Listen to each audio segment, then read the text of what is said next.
kama wamekata hivi. Unaona iko ile moto kwa inapita hivi na mapiki inakuwa mpeki inaenda hivi. Ndio sababu.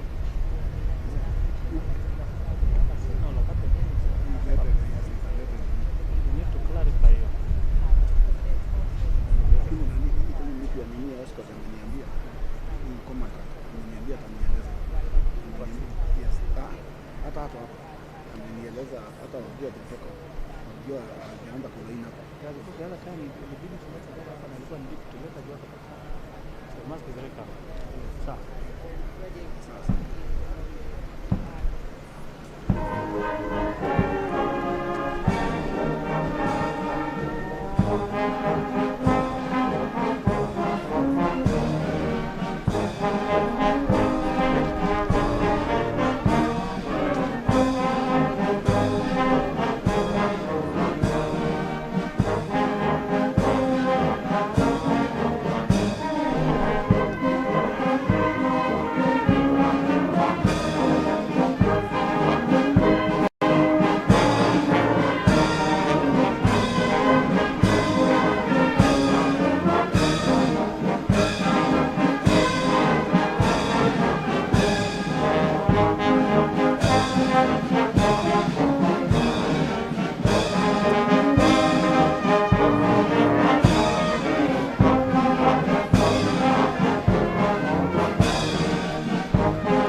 of the Republic, Uhuru Kenyatta, to make his way here at Parliament building. So any moment from now, we are expecting President Uhuru Kenyatta to make his way here at the Parliament buildings. Already the Kenya Defence Forces have mounted that crucial guard of honor, just waiting for the guest of honor for this particular event. That is Uhuru Kenyatta. In the meantime, we have legislators who are still trooping inside Parliament building. Remember that this is a joint National Assembly sitting comprising both senators and members of the Parliament. And what we know is that the president was supposed to arrive here at exactly 2 p.m. It is now about 15 minutes past 2 p.m. So whether they are running late of schedule or not, it is only a matter that can be discussed maybe in detail by the organizers of the State of the Nation address. There's been security beefed up at this particular area way from morning, and right now this particular Parliament Road is blocked, cordoned off by a multi-agency security team. We're talking about the National Police Service, the Kenya Defence Forces, and elite military installation in, outside and around the periphery of the Parliament building. So any moment from now, everyone is on standby. The Kenya Defence Forces, and we were led by their band, and also a host of journalists who've also been camping here since morning, just waiting for the guest of honor, and who's now the head of state, that is Uhuru Kenyatta. And all the buildings are secured. This is just part of the security protocol that usually occasioned by this particular kind of atmosphere or event. So earlier on we had members of the public who were able to talk to, stating that the most important thing they want the president to address is matters economy, and they say that they have been greatly affected by the COVID-19 pandemic. And so it's now 2:15 p.m. We expected the head of state, at least his convoy, to group here at around 2 p.m. So we're talking about 15 minutes from 2 p.m. but still no sign of the head of state arriving here any moment now. But what we know is that everyone is on standby, and of course the roads heading to Parliament buildings have been cordoned off, and right now all eyes are inside the National Assembly awaiting this particular crucial address from none other than President Uhuru Kenyatta. And like I said, security has been beefed up. Remember that this will be almost the second last for the head of state actually to address the nation in his capacity as the president of the Republic of Kenya. It is coming barely 10 months before the 2022 general elections. And like I said, the live pictures you're seeing from NTV right now is that of police cordoning off this particular area. We have a host of multi-agency security detail here at the Parliament Road, just outside the Parliament buildings, and of course no one is not being let. Very few people are actually being let in. We're talking about the VVIPs, who of course are the members of public, members of Parliament. We're talking about the women rep, we're talking about the senators, and also we're talking about the MPs. Earlier on, I was able to see Chief Justice Martha Koome making her way into the Parliament building. This, of course, will almost most certainly be her first attendance in such a quorum, in such an event, talking about the State of the Nation address. And so earlier on, we were also able to talk to some of members of Parliament who said, you know what, at this particular moment they expect the president to unite the nation even as the country heads toward the 2022 general election. But what also we expect is just a duplication from what the head of state said during the Mashuja Day in Kirinyaga County. We expect the president, of course, to present his achievements, to table down his CV and what he has achieved in his second term in office. And we also expect the president to indicate what the country should expect, even in line with the new outbreak of the COVID-19 variant. We expect the head of state to announce whether the country, the Ministry of Health, is going to take extra measures in making sure that this particular outbreak is contained. But also remember that the Ministry of Health, through the CS Mutai Kagwe has been stressing that it's not time to relax or to flex. It's not time to drop the guard, but it is time to flex muscles in terms of containment. But what will the head of state do in terms of even emphasizing on that? So we're now seeing there's now some live action. Actually, now we're seeing there is a motorcade that is just now approaching. We're just going to ascertain if indeed who's actually coming out from this particular motorcade. What we know is that this is now very, very, very close. It's actually coming home. And if I am not wrong, that is the Right Honorable Raila Amolo Odinga, the Right Honorable former Prime Minister, His Excellency Raila Amolo Odinga, just arriving on time to receive the head of state. So I can confirm, at least from where I am, that Raila Amolo Odinga, the Orange Democratic Party leader, has just arrived here at the Parliament buildings, paving way any moment from now for the arrival of the head of state, Uhuru Muigai Kenyatta. And of course, like I said before, and like you can see from your live screen on ANTV, the KDF has already mounted its guards of honor. And right now, the band is now doing the very, very final rehearsal, the very, very final stages to the arrival of the head of state. And just to give some detail in regard to this particular mounting of the guard of honor, what we know is that this is the Kenya Army, which is part and parcel of the Kenya Defense Forces. But like I say, they don't just here alone. We have a multi-security detail. We also had the Reke Squad, the elite unit from the National Police Service. And any moment from now, we are expecting Uhuru Kenyatta to arrive. But also to mention, we also have the generals of the Kenya Defense Forces who also arrived here moments ago. There's a battery of journalists also who we've been camping here actually since very early in the morning, just to make sure that our viewers get the live updates and get each and every detail in pertaining to this. Is it the 8th address, the 8th national address from the head of state? And like I said, we expect 4 key issues in this particular event. We're talking about the security, we're talking about politics, and majorly in politics, especially preparations towards the 2022 elections. And right now, it is 20 minutes past 2 p.m. And now I'm being told that the presidential motorcade has just left Statehouse, Nairobi. President Uhuru Kenyatta's security detail has just left, and that is 20 minutes past 2 p.m. And so it's going to take less than 15 minutes, if I'm not wrong, for President Uhuru Kenyatta's detail to arrive here at Parliament Road, just waiting for this particular historic moment to commence any moment from now.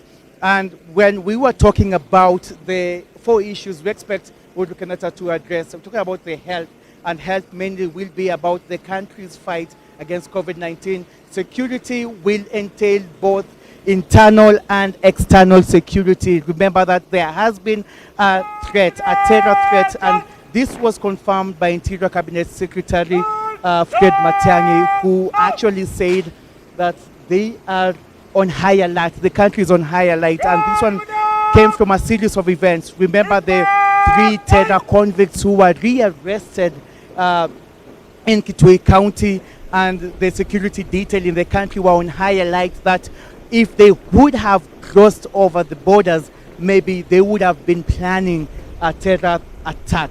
And so the country has been on high alert, but even more, the security, that is the Cabinet Secretary for Interior, Fred Matiang'i, also stating that during these particular festivities heading into Christmas, it is usually a norm, it is usually a tradition for the country to be on high alert.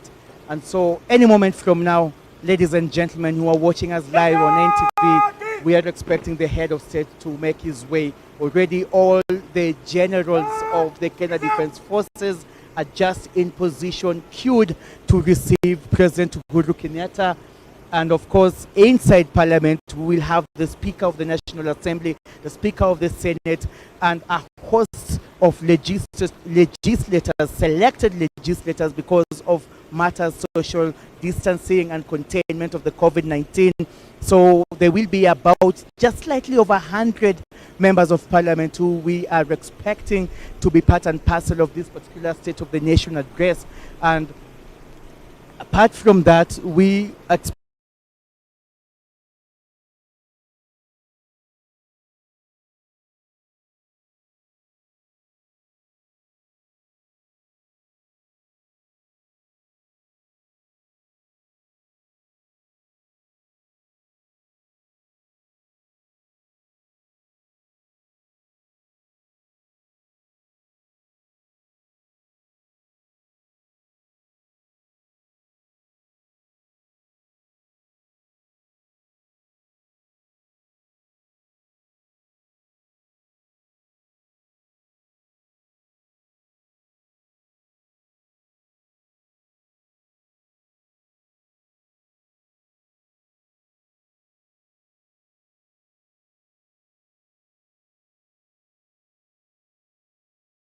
economic blocks. He's going to touch on Uganda and Tanzania from a perspective of we are growing our friendships, our partnerships, and our relationships.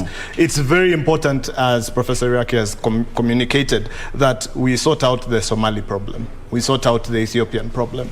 Sudan is also beginning to press. We saw some conflict rising between Sudan. Just a minute. As you can see, that is Deputy President William Ruto doing the modern day greetings. What would you call these? We call them the fist bump. The fist bump. Very oriental Japanese, Chinese, they bow. That is Deputy President, of course, William Ruto, who has just arrived for this very important function. You see, the most interesting thing about Kenyan politicians is that when they are together, you know, they portray a very peaceful and coexisting narrative. But when they go to the political fields, I mean, they become different. That's very true. It becomes no holds barred. Over here, you can see a lot of deference. There's a lot of very strong political culture. You can see from the body language, it's very, very direct, that the fist bumps are being done with a lot of deference and respect and honor, and you actually feel it. So this is definitely a national moment. And you can see that the Deputy President, his body language conveys that he's quite comfortable in this environment. He's not uncomfortable with this environment. Very good, and I like, you know, the tete-a-tete they're having there. Look at him, I mean, you know, adjusting, that is Kimani Wamatangi, the senator for Kiambu. He's adjusting his tie.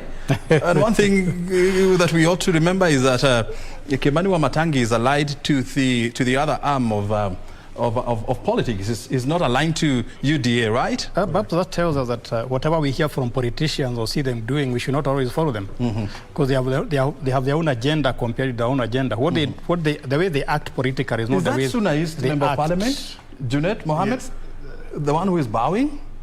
I suspect so. I can't see him clearly. Yeah, that's actually Junaid, Suna East Member of Parliament. He's one of the Ruto's harshest critics, and as you can see, they seem to be breaking bread and having fun together, right? The political occasion demands so. That they must talk as in one voice, and they must demonstrate their leaders. You know what is happening over here is you see the Deputy President doing his guard of honor. He's taking his time. He's reveling in the moment. He's enjoying the slow procession, and he's enjoying the conversations. And you know, he's in no hurry to go anywhere. He knows this is his moment for him to be able to do those greetings, to connect with the individuals and the various leaders of the nation who have assembled at the Parliament buildings. And this, I mean, it can be classified as such an auspicious, you know, moment for him, whereby now all the eyes of the nation are on him, you know, when he's going through all those people, and of course, you know, saying hi, and of course having a tete-a-tete. I wish they could amplify and we hear what they are discussing. That would be interesting. I don't know whether that would be possible. It's not just greetings, I think. Maybe they could be discussing personal issues, which we may not want to wade to. But, you know, that's a sign that President Uhuru Kenyatta may not be far off from, you know, arriving at the National Assembly. So let's continue with the discussion that we are having here, even as we keep an eye on what's happening outside the National Assembly. You can see him greeting Major Sorbit, the Sergeant at Arms for the National Assembly. And cracking a few jokes. Yes. Yeah, interesting. And how do I pray that, you know, even as we go into the political mood next year, I mean, we can maintain this kind of calmness, you know, even in our political discourse? I believe the only thing that can happen to maintain this kind of calmness is we have to remove the dividing factors. And the dividing factors have already been mentioned as we do our pre-briefing before the State of the Nation address. It is a global pandemic. It's COVID. The fear and the decimation, probably because of COVID, has to go away. The fear of terrorism and a terror attack against this nation. The fear of economic inabilities and inadequacies. Those have to be removed. If the president in his State of the Nation address can remove those dividing factors, then we will see much more of this being channeled down and cascaded down to the common man. Iraqi, yes, before you say that. Yes, we also have to accept, my colleague, that this country is maturing up. When you remember when we went to, was it Kirinyaga? Yeah. Which celebration was that? Was it Madaraka? Mashujaa Day. Yeah. And people are asking, is DP going to come? And he came. With all the noise we have heard about the president and the deputy are not the same, they are not talking terms, he came. Today, he's going to turn up. That means that although we can make noise politically, and we can make noise everywhere else, when it comes to national issues, I think we remember we are a nation. Yeah. We remember that we have a purpose, we have an objective. And I think today that's a very good sign of a maturing country, that we know when to act and we know when to be serious. Exactly. That's why when you see the president walking around greeting, the deputy president walking around greeting people, it's a very good sign. Yeah, and probably maybe this is a sign, is a sign that, you know, what probably maybe we see as, you know, hostilities between the two, between Uhuru Kenyatta, the president, and his deputy, could be imaginary on our side. As reported. As reported. We don't know what happens in the background. Exactly. And we may never know. Because also in Kirinyaga, you saw them and you know, happily, you know, yes. patting each other. And I'm looking forward to how they are going to react when they meet today. Because I'm sure the deputy president and the president are going to meet maybe in the next few minutes. Exactly. I mean, we are here and we are going to see the body language. We are here and we are going to see that. But let's go back to the issues that we are discussing here. The issues of debt. I mean, but Brian, before you go to debt, there's something my friend raised that I think we will not lose track of it. You talked about Tanzania. Yeah. I was in Arusha about 2 weeks ago. Yes.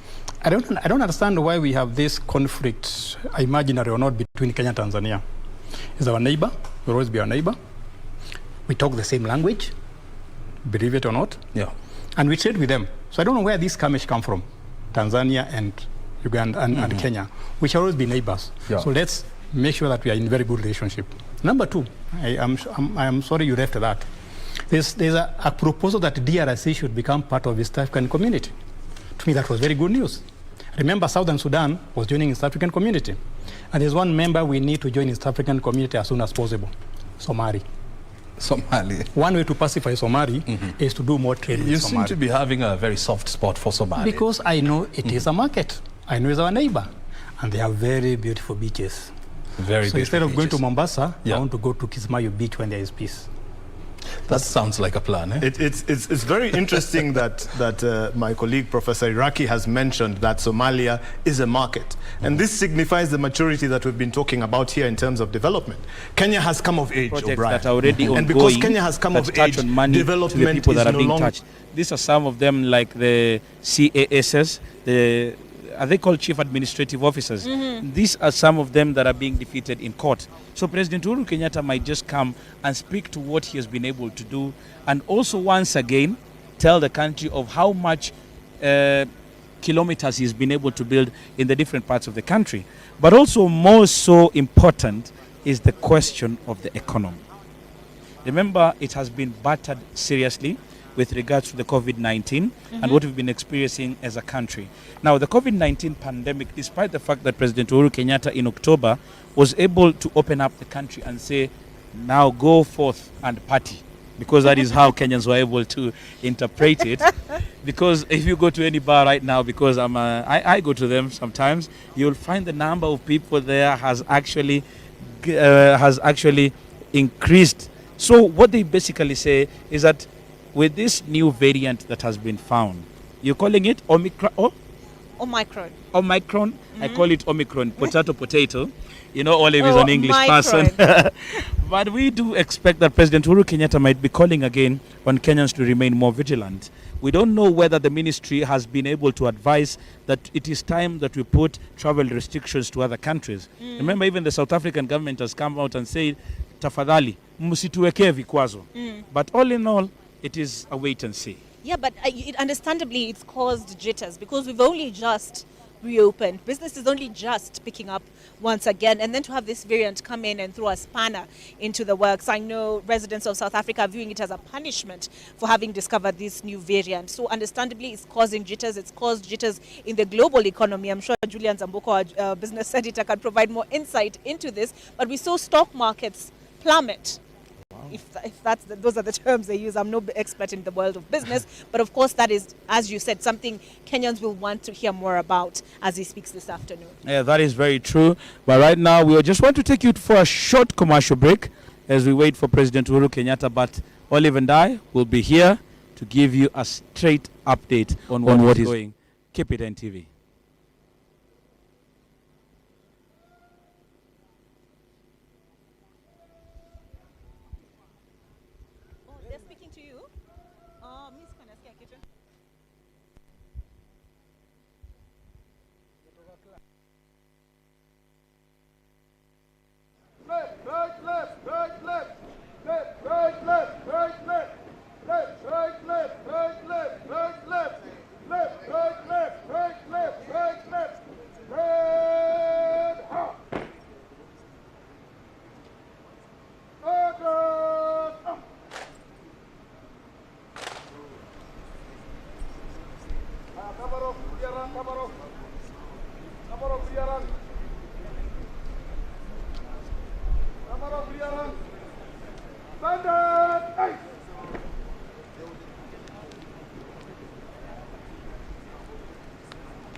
The use of technology to capture details, you see that in Nairobi with the CCTV cameras and Mombasa. We see that also in terms of information sharing, but also from the general public, the fact that informants are coming forth to give information to people like the DCI as there's something wrong. I'm not sure about this. Could you please check on that? So the president during this term has reduced the number of attacks. There have been serious planned mass-scale attacks that have been completely stopped. The public doesn't know about it. But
Guard of honor, mounted by the 7th Battalion, the Kenya Rifles, present and ready for inspection, sir.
Kila kitu sawa, si ndio? Kila kitu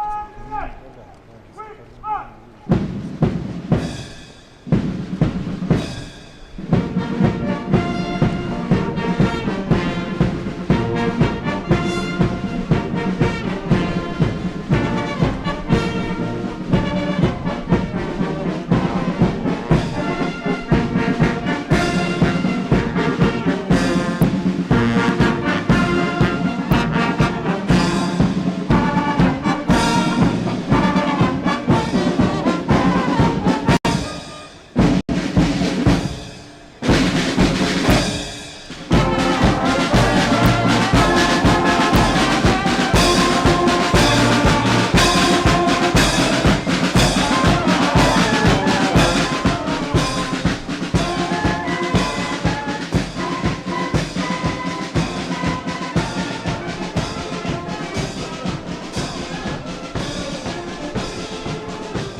Sasa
the President, pursuant to Article 132 of the Constitution, will report to the nation on the measures taken and the progress achieved in the realization of the national values, among them patriotism, national unity, sharing and devolution of power, the rule of law, democracy, and participation of the people, human dignity, equity, social justice, inclusiveness, equality, human rights, non-discrimination and protection of the marginalized, good governance, integrity, transparency, and accountability, and sustainable development. The President will then publish in the Gazette the details of the measures and progress of the realization of the values and submit a report for debate to the National Assembly on the progress made in fulfilling the international obligations of the Republic. This will be the 8th address by the President of Kenya, President Uhuru Kenyatta, on the state of the nation this afternoon, the 30th day of November 2021. This broadcast is courtesy of the Parliamentary Broadcasting Unit in conjunction with the Kenya Broadcasting Corporation. A joint sitting of the Senate and the National Assembly, such as this, is provided for in the next frontier standing in the quest orders to of improve the education national. in Kenya is enhancing quality of education, both in terms of physical structure as well as the content of the education that we have. He said it was evident that public day and boarding school infrastructures was quite overstretched, and as a result, the students were suffering congestion in their dormitories. And he said that in regard to that, he appealed to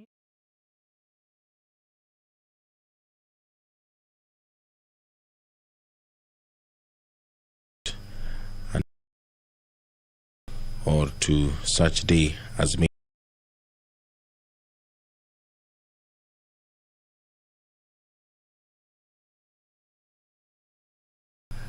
and may address Parliament at any other time. The standing orders also state that the Speaker shall notify the members of the place, date and time of a sitting, and whenever the Speaker has been informed that the President will address a special sitting of Parliament on a specified day and time, then on that day, no motion for the adjournment of the House shall be made before the time for which the President's arrival has been notified. The President has arrived in Parliament, and any moment now, he will make his way into the chamber, accompanied by the two speakers, and he will address this joint sitting. Standards. Has that happened? We'll be also very keenly listening to the President in terms of that. Now remember, on the state of the economic development, according to the President, he said during last year's reporting, he will focus on 4 areas of primary thrust and situate the 4. This sitting, any sitting of Parliament, is reserved for members of Parliament and the Sergeant-at-Arms, as well as the clerks. So anyone who accesses the chamber without authorization is a stranger in the House. But the provisions of the standing orders of the National Assembly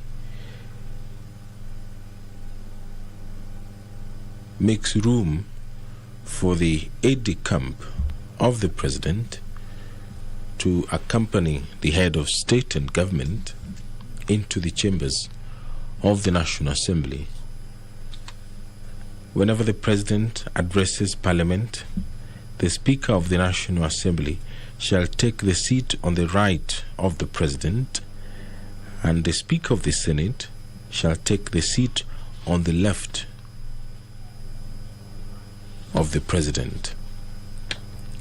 At any sitting held under this standing order, the Speaker of the National Assembly shall preside and shall be assisted by the Speaker of the Senate. So this afternoon, the Speaker of the Senate will say the prayer, and thereafter there will be a convocation by the Speaker of the Senate, and thereafter the convocation by the Speaker of the National Assembly. And the Speaker of the National Assembly will be the one to invite the President to make his State of the Nation address. And thereafter, the Houses will adjourn. First, by the Speaker of the Senate, and two, by the Speaker of the National Assembly. When delivering an address to the House, the President shall be heard in silence, and the address shall not be followed by any comment or question. Whenever the President delivers an address, a member may, as soon as practicable thereafter, lay the address on the table of the House following the reading of such address. A member may give a notice of motion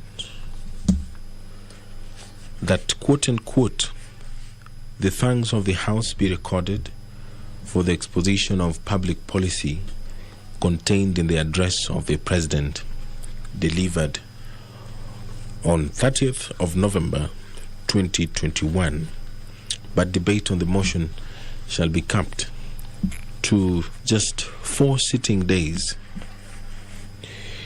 The standing orders of the National Assembly also provides for an address by visiting dignitary. The provisions of the Standing Order 24 may apply when there is a foreign dignitary who has been invited to address a joint sitting of Parliament. The Speaker may, in consultation with the leader of the majority party and the leader of the minority party, allow a visiting head of state or other such visiting dignitary to address the Assembly, and may, in consultation with the Speaker of the Senate, arrange for a joint sitting of Parliament for purposes of an address by such visiting head of state or such other visiting dignitary. Standing Order 23, which talks about the President entering or leaving the chamber, and paragraphs 1, 2, 3, and 4 of the Standing Order 24, which speaks about the time that the President is addressing the joint sitting, how the speakers are required to sit, where the Speaker of the National Assembly is required to sit on the right of the President, and the Speaker of the Senate is required to sit on the left of the President. This standing orders do also apply when there is a foreign head of state or any other dignitary who has been invited to address either the National Assembly or a joint sitting of the Senate and the National Assembly. If you're just joining us, any moment now, the President of the Republic of Kenya will walk into the chambers and will give the 8th address, the State of the Nation address, where he is expected to report to the nation the measures taken and the progress achieved in the realization of the national values which are contained in the Constitution. Democracy is a national value which is contained in the Constitution, as well as participation of the people. Human dignity is also listed as a value in the Constitution of Kenya. So is equity, social justice, equality, human rights, non-discrimination, and protection of the marginalized. Good governance is also listed among the national values which the President is expected in his address to update the country on the progress and measures taken to realize that as well.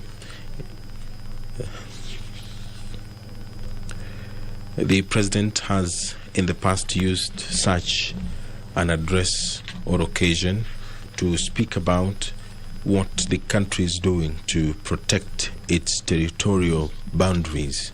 Right now, as Kenyans are aware, the country is fighting to, at least not physically, to protect its territorial boundaries.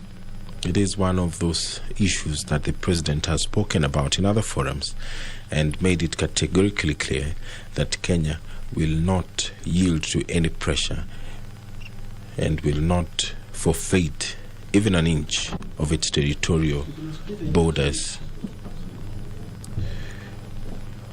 In the previous addresses as well, the president has spoken about the war on corruption. He has often updated Kenyans on what is being done and the progress which has been made as far as the fight on graft is concerned. Perhaps this will provide an opportunity for the president to once again talk to the country about what his administration is doing to ensure that the country is able to fight corruption and reclaim some of the resources which have been lost to graft. The president also, in his previous addresses to a joint sitting of Parliament, has spoken about the Big Four agenda, which this administration is anchored upon. Manufacturing is one of those areas that this administration has paid a lot of focus on. So perhaps the president will use this opportunity to update the country on the status of this Big Four agenda, which was announced by the president when he was sworn into office for the second term. Food security is one of the agendas. What is the status of food security? The country is currently battling drought. The government has dispatched a raft of measures and relief food aid, as well as cash transfer to cushion some 2 million Kenyans, more than 2 million Kenyans, spread out in more than 10 counties. They're facing a lot of challenges as far as vagaries of weather is concerned. Of course, famine is something that is not new to them, and the government has been doing everything possible to ensure that those Kenyans are taken care of. On your screen, there's an indication that the president will appear, and he will take the red carpet and make his way to the chambers. On your screen right now is a corridor that leads to the members' lounge. That corridor leads to the members' lounge, and it also leads to the chambers of the National Assembly. So the president will appear accompanied by both speakers, Speaker of the National Assembly and Speaker of the Senate. And he will walk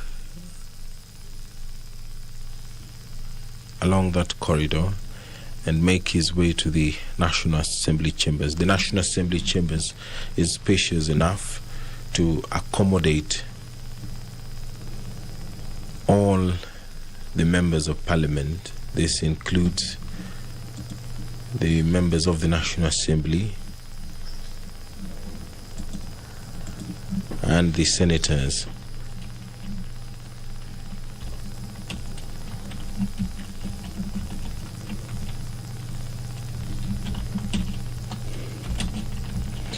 This sitting is being conducted in strict adherence to the COVID-19 protocols. Of course, not all the members will be able to sit in the chamber because the Parliamentary Service Commission has often ensured that the sitting arrangement is organized in such a manner that the House is not crowded.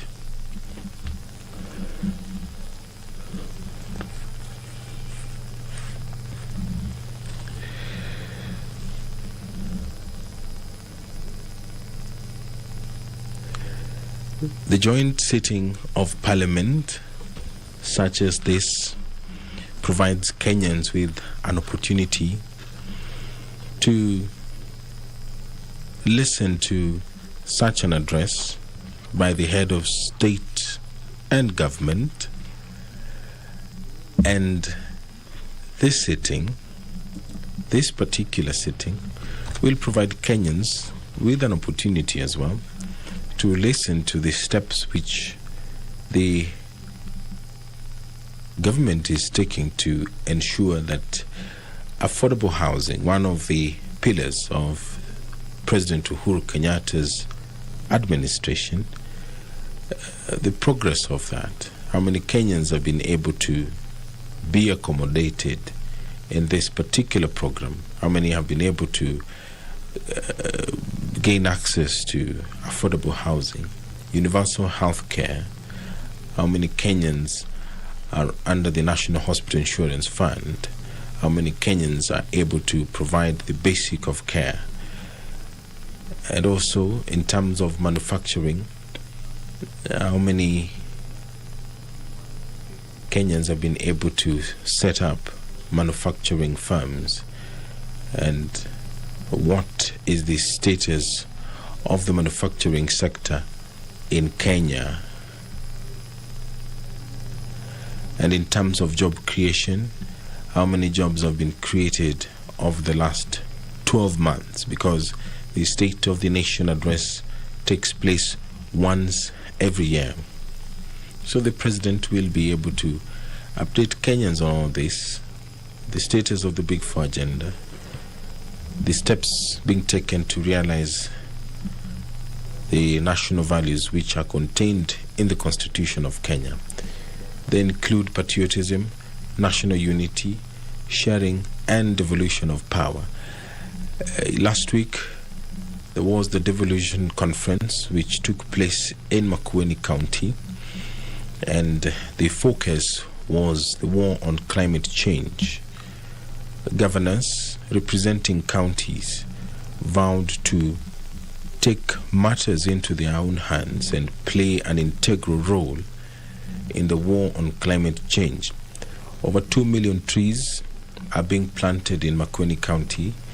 There are counties which have adopted policies that are engineered to position them strongly in the war against climate change. Climate change is one of the issues that all government, not just Kenyan government, is dealing with. So how is the government of Kenya going to make it relevant to Kenyans, the issue of climate change? What is being done? The President did announce a couple of months ago, and he also announced it last week when he addressed the devolution conference, that the government will be utilizing some $62 billion. 13% of that will be own-sourced, and the remainder will be sourced from abroad to fight climate change.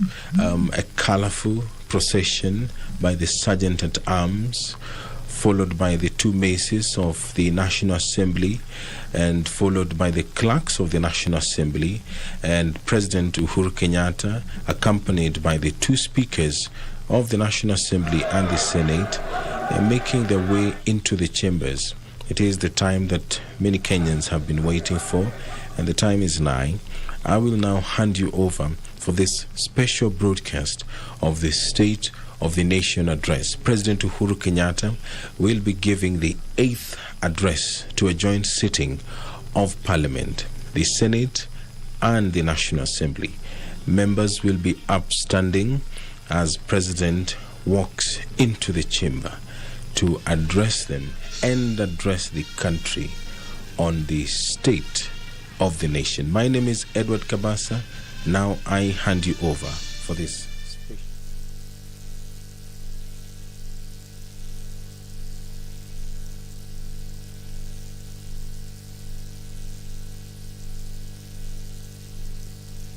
Naam, Rais Uhuru Kenyatta tayari kaingia ndani.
With your abundant favor and blessings, as your servants whom you have been pleased to call to leadership positions in this republic, we seek guidance to treat and consider all matters that shall come under our deliberation in so just and faithful a manner as to advance the peace, prosperity, and welfare of our country and of those whose interests you have committed to our charge. Amen.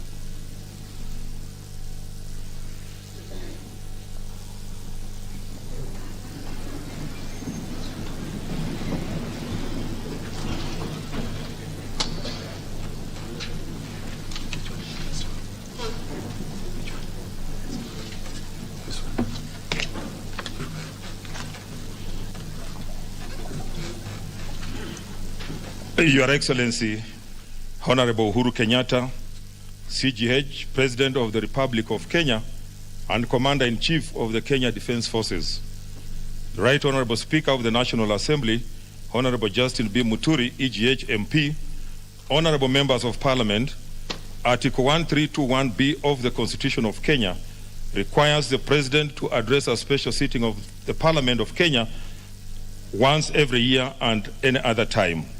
Further, Article 1321C requires the President to inter alia report in an address to the nation all the measures taken and the progress achieved in the realization of the national values set out in Article 10 of the Constitution.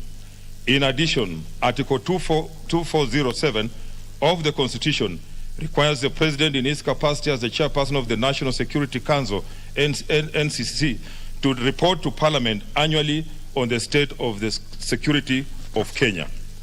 In this regard, pursuant to Article 1321B and C1 and 2 of the Constitution and Senate Standing Order number 2221 and 2, upon a request by the President, via a letter reference number OP/CAB 2612A, dated 19th November 2021, I gave notice of today's special sitting to the Honorable Senators via Gazette Notice number 12989, which was published on Friday, 26 November 2021.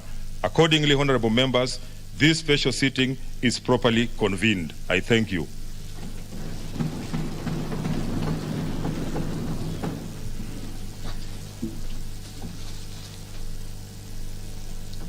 Your Excellency, the Honorable Uhuru Kenyatta, CGH, President of the Republic of Kenya and Commander-in-Chief of the Kenya Defense Forces, the Honorable Speaker of the Senate, Right Honorable Senator Kenneth Lusaka, EGH, Honourable Members of Parliament, Article 132, Clause 1 of the Constitution of Kenya requires the President to address a special sitting of Parliament once every year and at any other time. Further, Article 132, Clause 1, Paragraph C requires the President to once every year report in an address to the nation on measures taken and progress achieved in the realization of our national values. Additionally, Article 132, Clause 1, Paragraph C, Roman 3, provides that the President shall submit a report for debate in the National Assembly on the progress made in fulfilling the international obligations of the Republic. In this regard, honourable members, by way of a message to the House dated 19th of November 2021, His Excellency the President conveyed his desire to address a joint sitting of the Houses of Parliament today, 30th of November 2021. Consequently, pursuant to provisions of Article 132, Clause 1, Paragraph B and C, Romans 1 and 2 of the Constitution and the provisions of Standing Order number 22 of the National Assembly Standing Orders, by Gazette Notice number 12823, which was published in the Kenya Gazette on 23rd of November 2021, I gave notice to this special sitting to the members of the National Assembly. Accordingly, honourable members, this special sitting is properly convened. Your Excellency, allow me, in the usual parliamentary practice, to recognize part of the distinguished guests who are with us today. Seated in the Speaker's role, I wish to recognize His Excellency, the Deputy President of the Republic of Kenya, Dr. William Ruto, EGH, the Chief Justice of the Republic of Kenya, the Honorable Lady Justice Martha Koome, CBS, the former Prime Minister,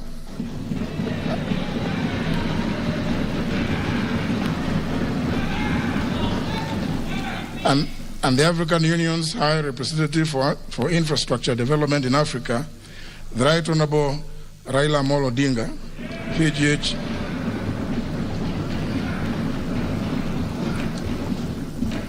former Vice President of the Republic of Kenya, the Honorable Dr. Stephen Kalonzo Musyoka, EGH, and the Honorable Musalia Mudavadi, EGH,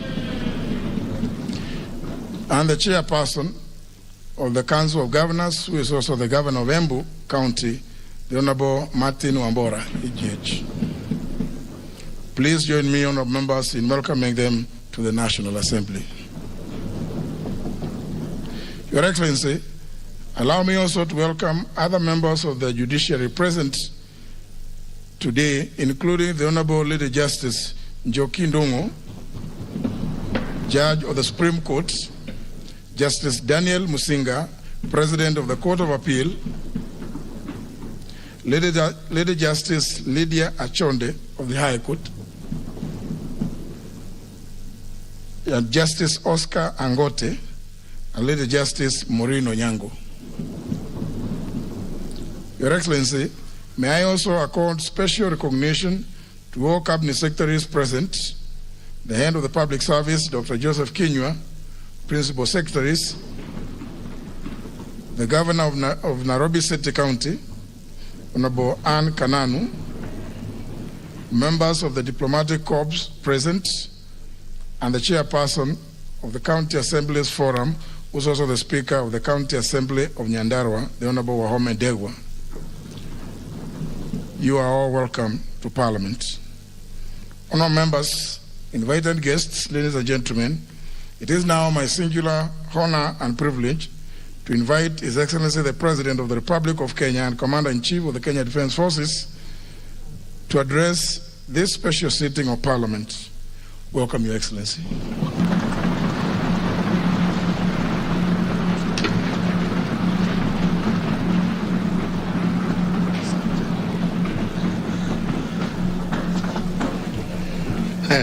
very much.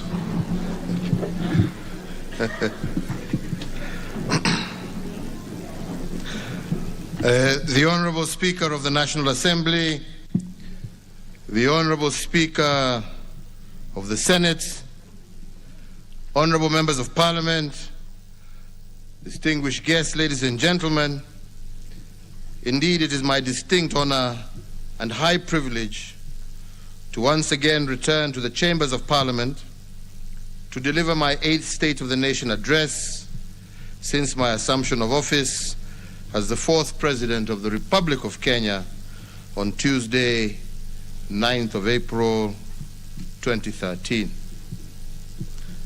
As always, it is a great pleasure to return to this august house where I have had the opportunity to serve on both sides of the parliamentary divide, indeed with many of you who are present here today.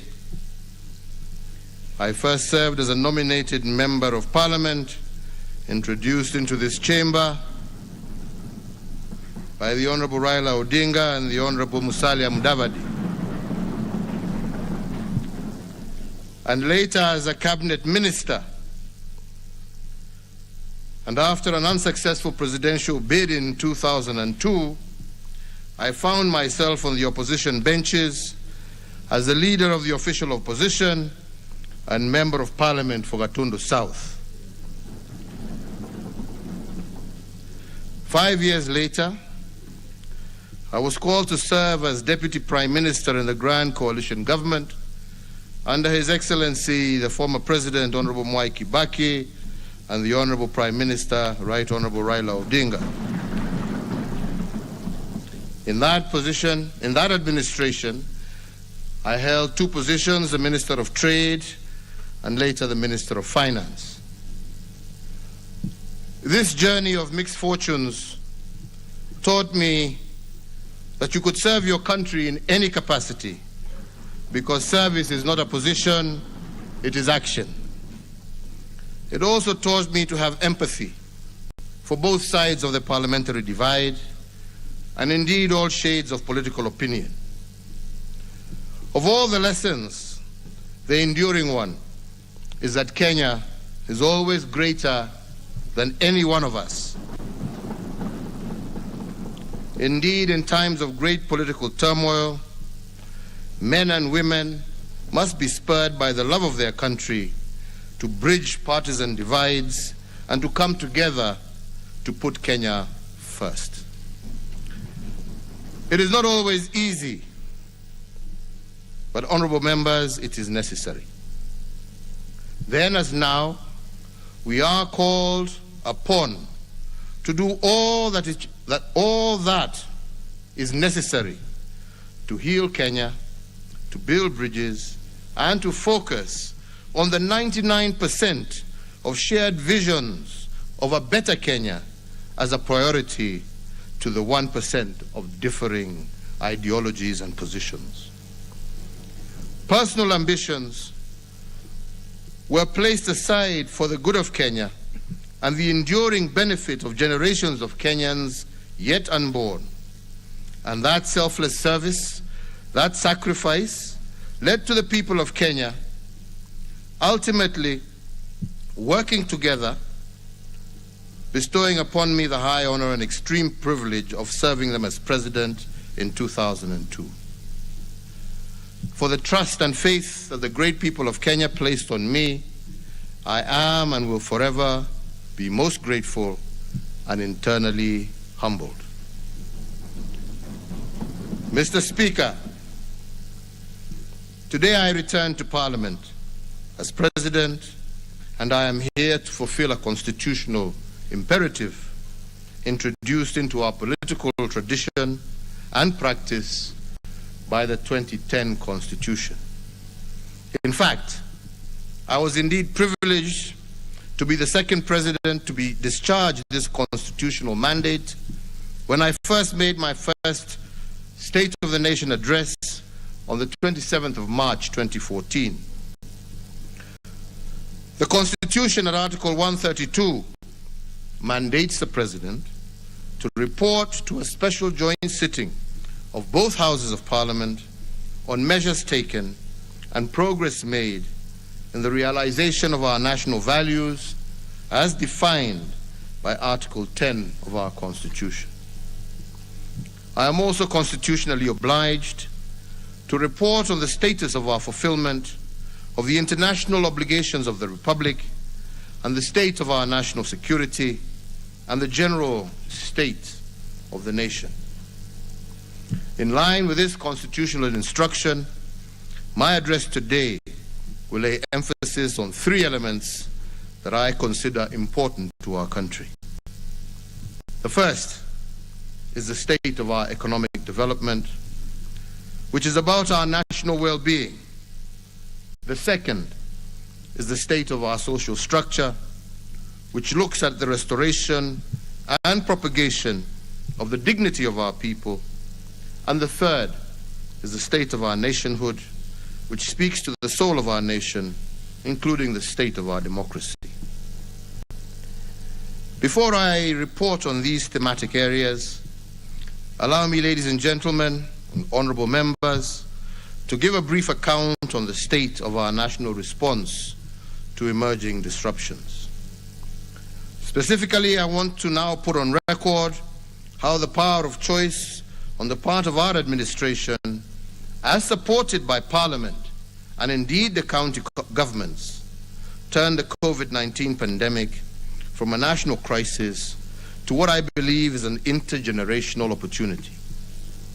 Mr. Speakers, when the pandemic hit our country in March of 2020, we were quick to warn the nation that a crisis is twinfold. It is partly a danger and partly an opportunity at the same stroke. I highlighted the inescapable fact that depending on what you focus on in a crisis, you can either emerge triumphant or indecisive out of fear and despair. In other words, a crisis is indeed all about choices. Those who choose danger and fear do not survive. Those who see the crisis through the lens of opportunity develop resilience and are able to build back better. And I say this because, for instance, a Kenyan company known as Revital, operating in Kilifi County in the coast region, became Africa's largest producer and exporter of vaccine syringes during the COVID period. In 2020 alone, Revital exported 70 million COVID syringes to over 20 countries globally. In fact, Revital currently has the capacity to produce 300 million COVID vaccine syringes every year. The global shortage for COVID vaccine syringes stands at 2 billion, and this itself is taking advantage of opportunity. This means that Revital is able to produce 1 out of every 10 COVID vaccine syringes globally. The company saw opportunity in the crisis of COVID, adopted accordingly, and innovated its business processes to optimize on the new opportunity. Another company in the same league is Hela, a global apparel making company with a foothold here in Kenya. In the first months of the pandemic, this company changed its strategy from producing clothes to producing PPEs and face masks. With the WHO requirements of 80 million face masks per month at the height of COVID duress, Hela produced 5 million masks a month between April and May 2020. This means that through innovation, Hela manufactured 1 out of 16 masks required globally every month, contributing immensely to the slowing down of the COVID pandemic. This again was a case of seeing opportunity in a disaster and adopting to the changes. However, choices are nothing without leadership, and I say this because when COVID-19 hit our country, my administration found itself confronted with a dilemma of two rights. Opinion was sharply divided on whether to lock down the country or to leave it open. On one side of the divide, they presented an economic argument They warned us that to leave the country open, they advised us to leave the country open and save the economy. And they argued that COVID was a health crisis that should not trump economic imperatives. The other side of the divide made a compelling health argument against the economic argument. Led by a brain trust of medical scientists and researchers, they argued that the country had no option but to lock down. Their models pointed to a soaring crisis if drastic choices were not made. According to these experts, a series of irreducible minimums had to be met before considering softer health protocols. Indeed, after much reflection, we opted for the public health argument over the economic argument. Our rationale was that you can always revive an ailing economy, but we cannot bring to life those who die from the pandemic. And with this logic informing our choices, we set out to build the irreducible minimums recommended by the experts to forestall a COVID disaster. Although the health argument won, we did not dismiss the economic argument in toto. We made fiscal choices to cushion the economy through a number of economic stimuli. And today I'm happy to go on record in this august House as having succeeded in the choices that our administration made.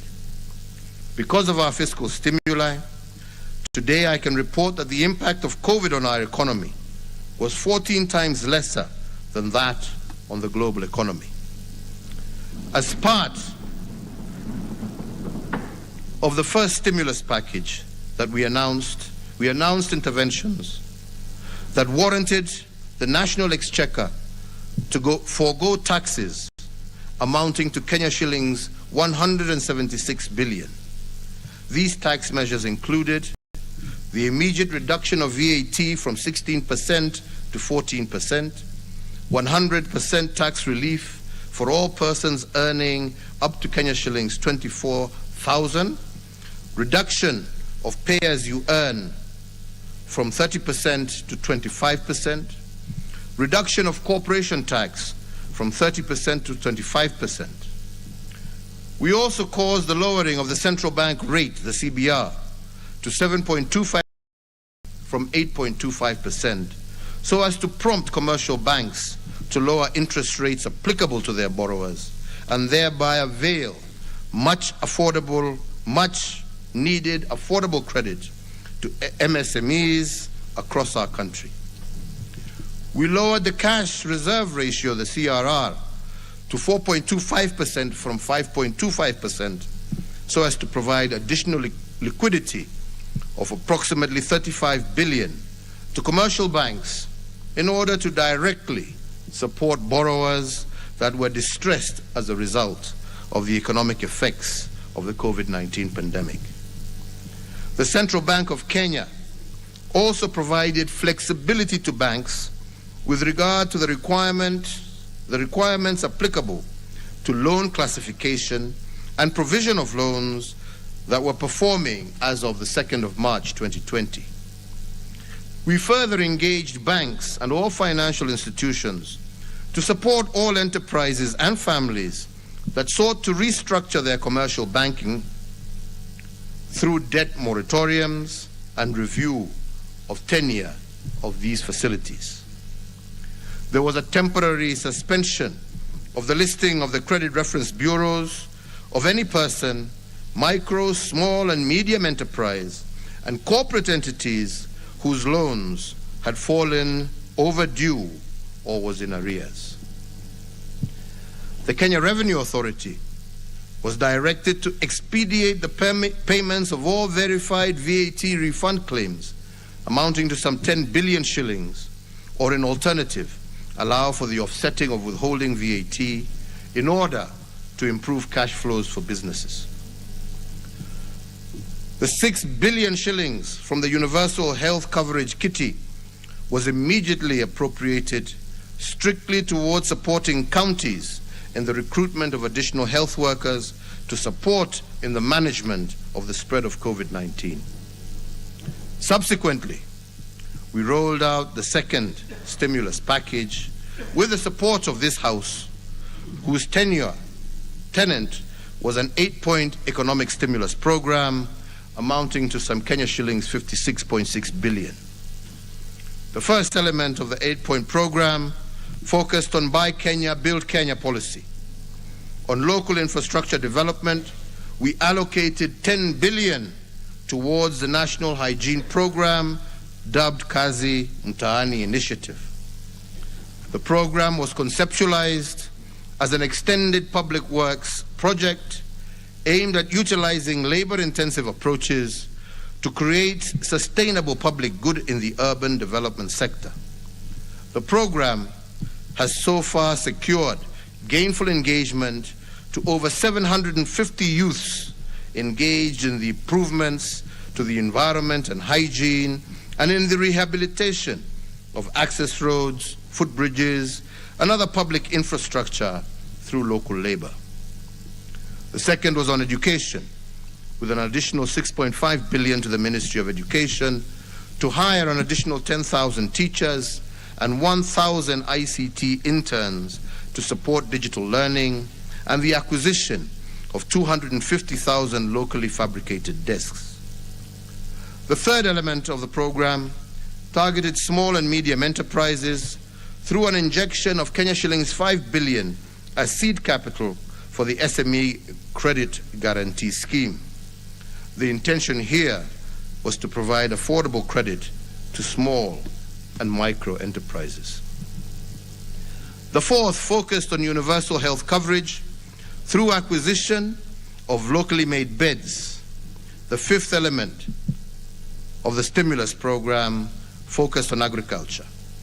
We prioritized 3 billion for the supply of farm inputs through e-vouchers, targeting 200,000 small-scale farmers, and a further 1.5 billion to assist flower and horticultural producers to access international markets in a period where we had a shortage of flights into and out of our country. Tourism was the sixth area of target for the stimulus program. To jumpstart this important sector and to protect its players from heavy financial losses, we provided soft loans to hotels and related establishments through the Tourism Finance Corporation, and a total of 2 billion was applied towards renovation of facilities and the restructuring of business operations by actors in this industry. To mitigate the impact of deforestation and climate change, and to enhance the provision of water facilities, we rehabilitated wells, water pans, and underground tanks in arid and semi-arid areas, and we applied Kenya shillings 2.5 billion for flood control measures and our Greening Kenya campaign.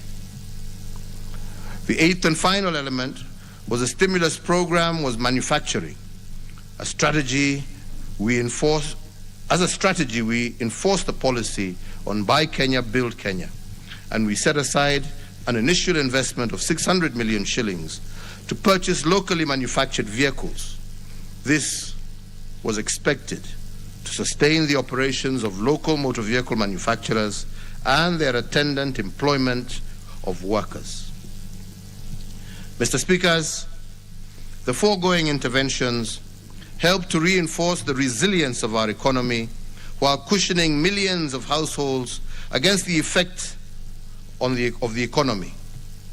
And in that regard, while most economies in the world shrunk, Kenya's economy grew at 0.3 during the 2020 period, despite the COVID challenge. Although this positive growth was minimal, the second quarter of 2021 registered the most impressive growth ever recorded in our nation's real GDP. During the second quarter of 2021, real GDP recorded a phenomenal 10.1% growth, and this is the highest growth ever recorded in one quarter in Kenya's history. It is also the first time Kenya has hit a double-digit growth number. The last time Kenya's economy got close to this kind of performance was in 2010, during the Grand Coalition government, when the economy hit an 8.4% growth rate.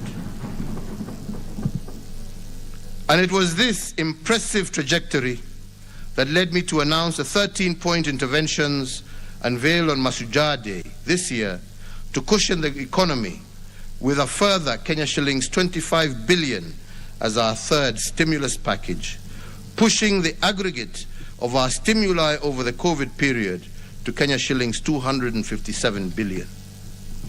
The third stimulus package focused on the key productive and service sectors that covered agriculture, health, education, drought response, policy infrastructure, financial inclusion, energy, and environmental conservation. These 13 interventions were as follows. The first intervention was in the tea subsector, where I am pleased to confirm that we have supported the tea subsector with Kenya shillings 1 billion in support of fertilizer subsidy for our tea farmers, securing our nation's top agricultural export, and happy also to report that our tea farmers are today receiving the highest pay that they have received in many, many years. The second intervention was in the sugar subsector, and I note with satisfaction that smoke is once again billowing in our public sugar mills, following the allocation of Kenya shillings 1.5 billion in aid of the sugar sector that is being applied towards factory maintenance and the payment of farmers' arrears. The third intervention was in the coffee subsector, and I confirm that 1 billion shillings was released in support of the ongoing reforms in the subsector that is being applied towards completion of the ongoing targeted interventions in the coffee subsector. The fourth intervention was in the livestock subsector.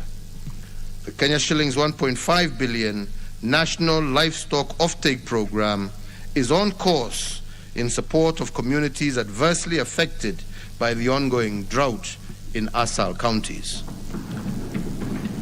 The fifth intervention was also in the livestock subsector, and I confirm that the interventions geared towards the reduction of the cost of animal feeds are well on course. The sixth intervention was in education.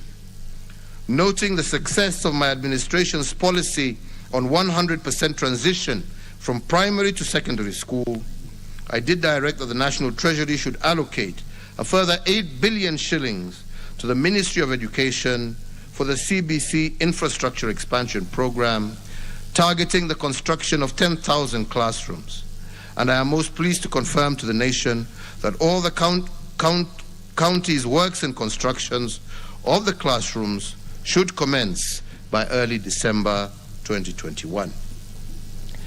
The seventh intervention was in health, to enhance access to medical coverage across our country, and as part of our universal health coverage program, I did direct the Ministry of Health to establish an additional 50 new level 3 hospitals to be situated in both non-covered areas as well as densely populated areas across our nation. And I also directed the National Treasury to allocate the sum of 3.2 billion for the immediate construction of these new medical facilities. The eighth intervention was the National Sanitation Program.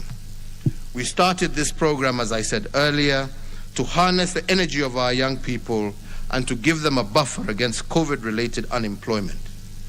Noting the success of Kazi Mtaani program and its effect in enhancing opportunities for the youth across our country, we did require the National Treasury to allocate a further 10 billion shillings for the third phase of the Kazi Mtaani program to cover youths and to be rolled out in all our counties across the country.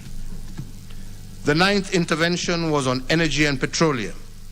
Being fully aware of the positive strides being made in our economic recovery and cognizant that the gains stand the risk of being eroded by high energy prices, I am pleased to confirm that we are on course to institutionalize the sought reforms.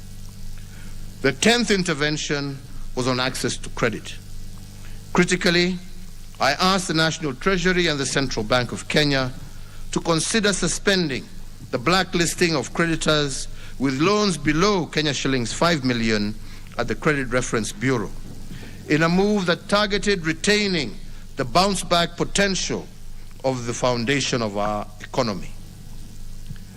As the 11th intent, I also asked the National Treasury and the Central Bank of Kenya to consider revising the maximum amount an individual or enterprise can withdraw or deposit from a bank that previously stood at 1 million shillings, which was not supportive of our current business environment. I'm glad to report to Parliament that as of the 8th November 2021, the Central Bank of Kenya issued a notice suspending the listing of negative credit information for borrowers with loans below Kenya shillings 5 million and that fell into arrears from October 1st, 2021 to September 30th, 2022. This will give the MSMEs 12 months to reorganize themselves and to adapt to the new economic normal. I am also happy to report that the Central Bank of Kenya is at an advanced stage of revising the 1 million threshold for cash deposits and withdrawals in the banks. This will facilitate easy transactions for MSMEs and help the economy respond to COVID shocks. The 12th intervention was a digital financial services subsector.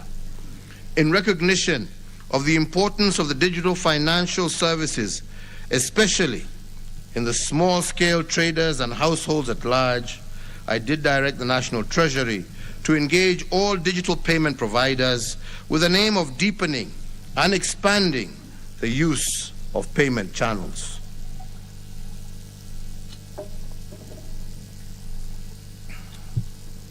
The third intervention was two-pronged. One in the area of vaccination against COVID-19 as part of our national response to the COVID-19 pandemic. We rolled out a national vaccine deployment plan aiming at vaccinating 10 million adults by June of 2022 and approximately 16 million by June of 2023. With regard to the COVID-19 vaccine production, we have set out to implement the lessons of self-reliance, which was one of the key learning points of the pandemic. As the first step towards this goal, we established the Kenya Biovacs Limited, a venture that would locally produce anti-COVID-19 vaccines.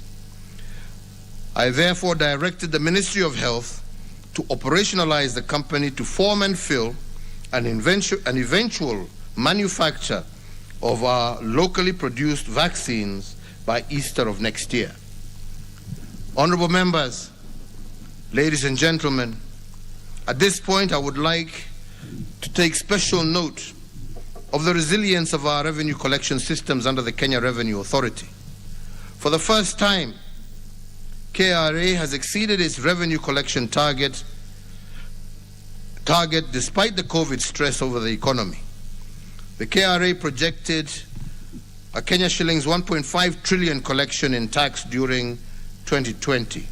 They collected Kenya shillings 1.67 trillion, which was in excess of their projected intention. But on this note, I must report on the sterling performance of KRA, not only under the COVID duress, but in the last 8 years of our administration. In the last eight years, KRA has collected Kenya shillings 10.8 trillion cumulatively in revenues. This means that in just 8 years, KRA has collected the equivalent of Kenya's total GDP. It also means that on average, KRA collected 1.3 trillion shillings every year. Honorable speakers, honorable members, to accelerate the turnaround of our micro, small, and medium enterprises under the ease of doing business government agenda, my administration has implemented remarkable reforms over the years. These measures have not only improved the country's business climate, they have also mitigated the challenge and bottlenecks impacting business. The key reform that we have implemented include the full automation of business registration services, re-engineering of the application for power, water, and sewer connection, and the automation of the land registration process. In addition, we have adopted e-payment, e-filing, and e-service at the commercial divisions of the High Court and fully operationalized the Small Claims Court, which has seen disputes involving SMEs, mostly our young people, being resolved within a record 60 days and thus freeing capital locked up in legal disputes.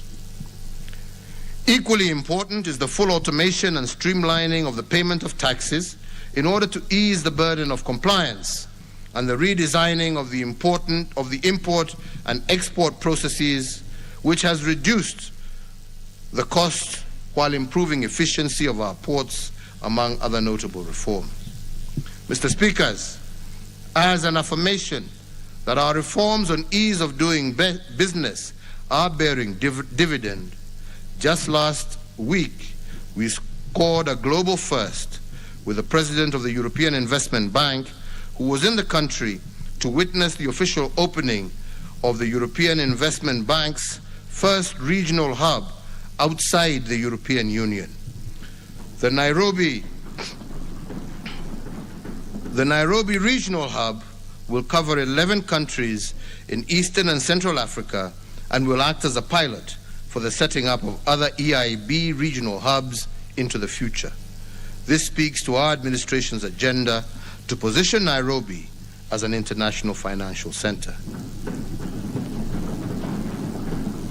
But an even better example of COVID resilience is the strengthened relationship between the national and county governments.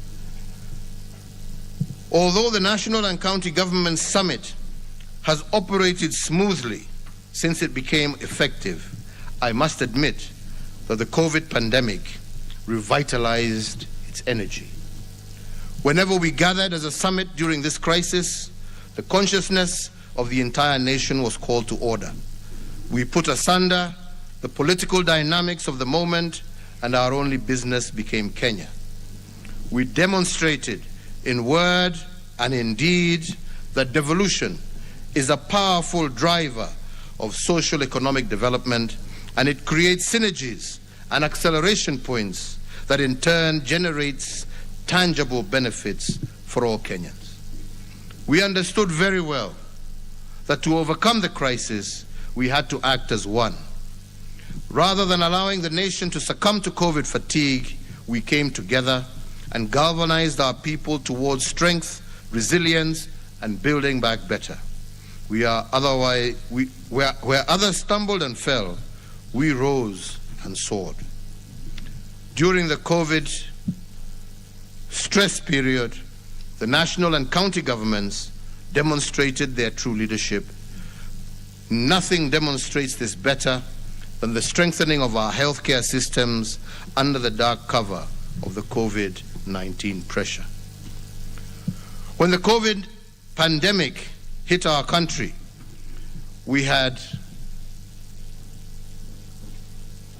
in ICU bed capacity only 180 beds countrywide.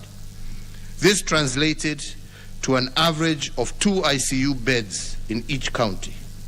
But in the face of COVID, this reality was a disaster. But given the collaboration between the 2 levels of government, we increased ICU bed capacity by 502% during the COVID period. Equally important to note, during the COVID-19 pandemic, we had the capacity only to generate 3 million liters of oxygen per day in March of 2020.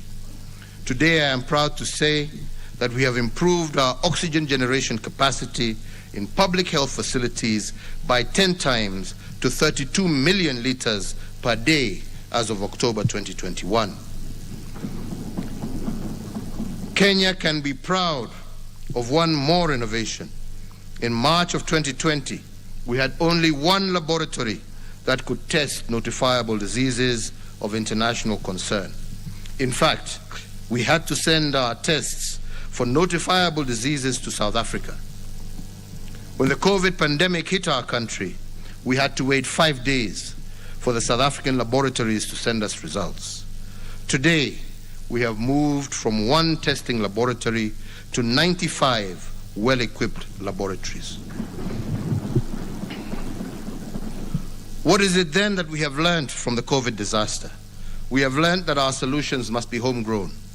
That is why we have commissioned a vaccine development project for disruptive viruses like COVID-19 to serve not only Kenya, but the region at large.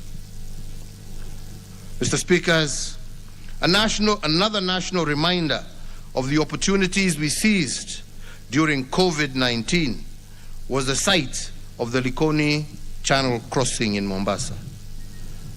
Previous scenes of Mombasa residents congested along the Likoni ferry are now a thing of the past.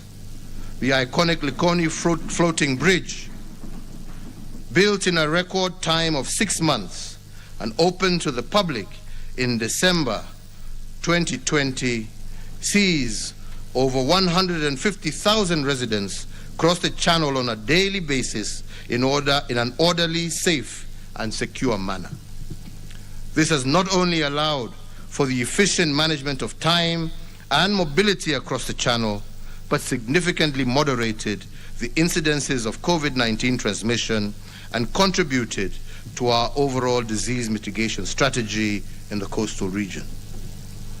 Kenya has taken pride of place through this initiative, a first of its kind in the region, linking Liwatoni on Mombasa Island with Ras Bofu on the Likoni mainland, and we intend to adopt such innovative approaches and learning to deliver on similar challenges in our various sectors.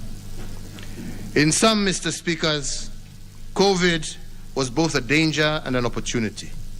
But because we focused on the opportunity side of the crisis, now Kenya has developed the necessary infrastructure for rolling out the universal health coverage outreach.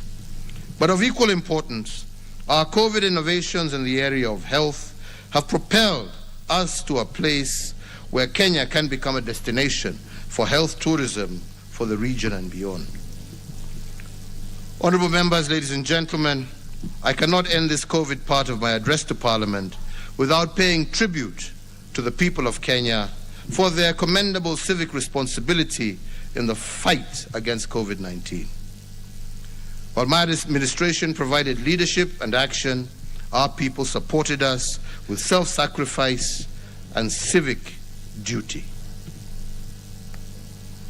As you will recall, very early in the pandemic, I did warn our people that the government cannot police the morality of its citizens.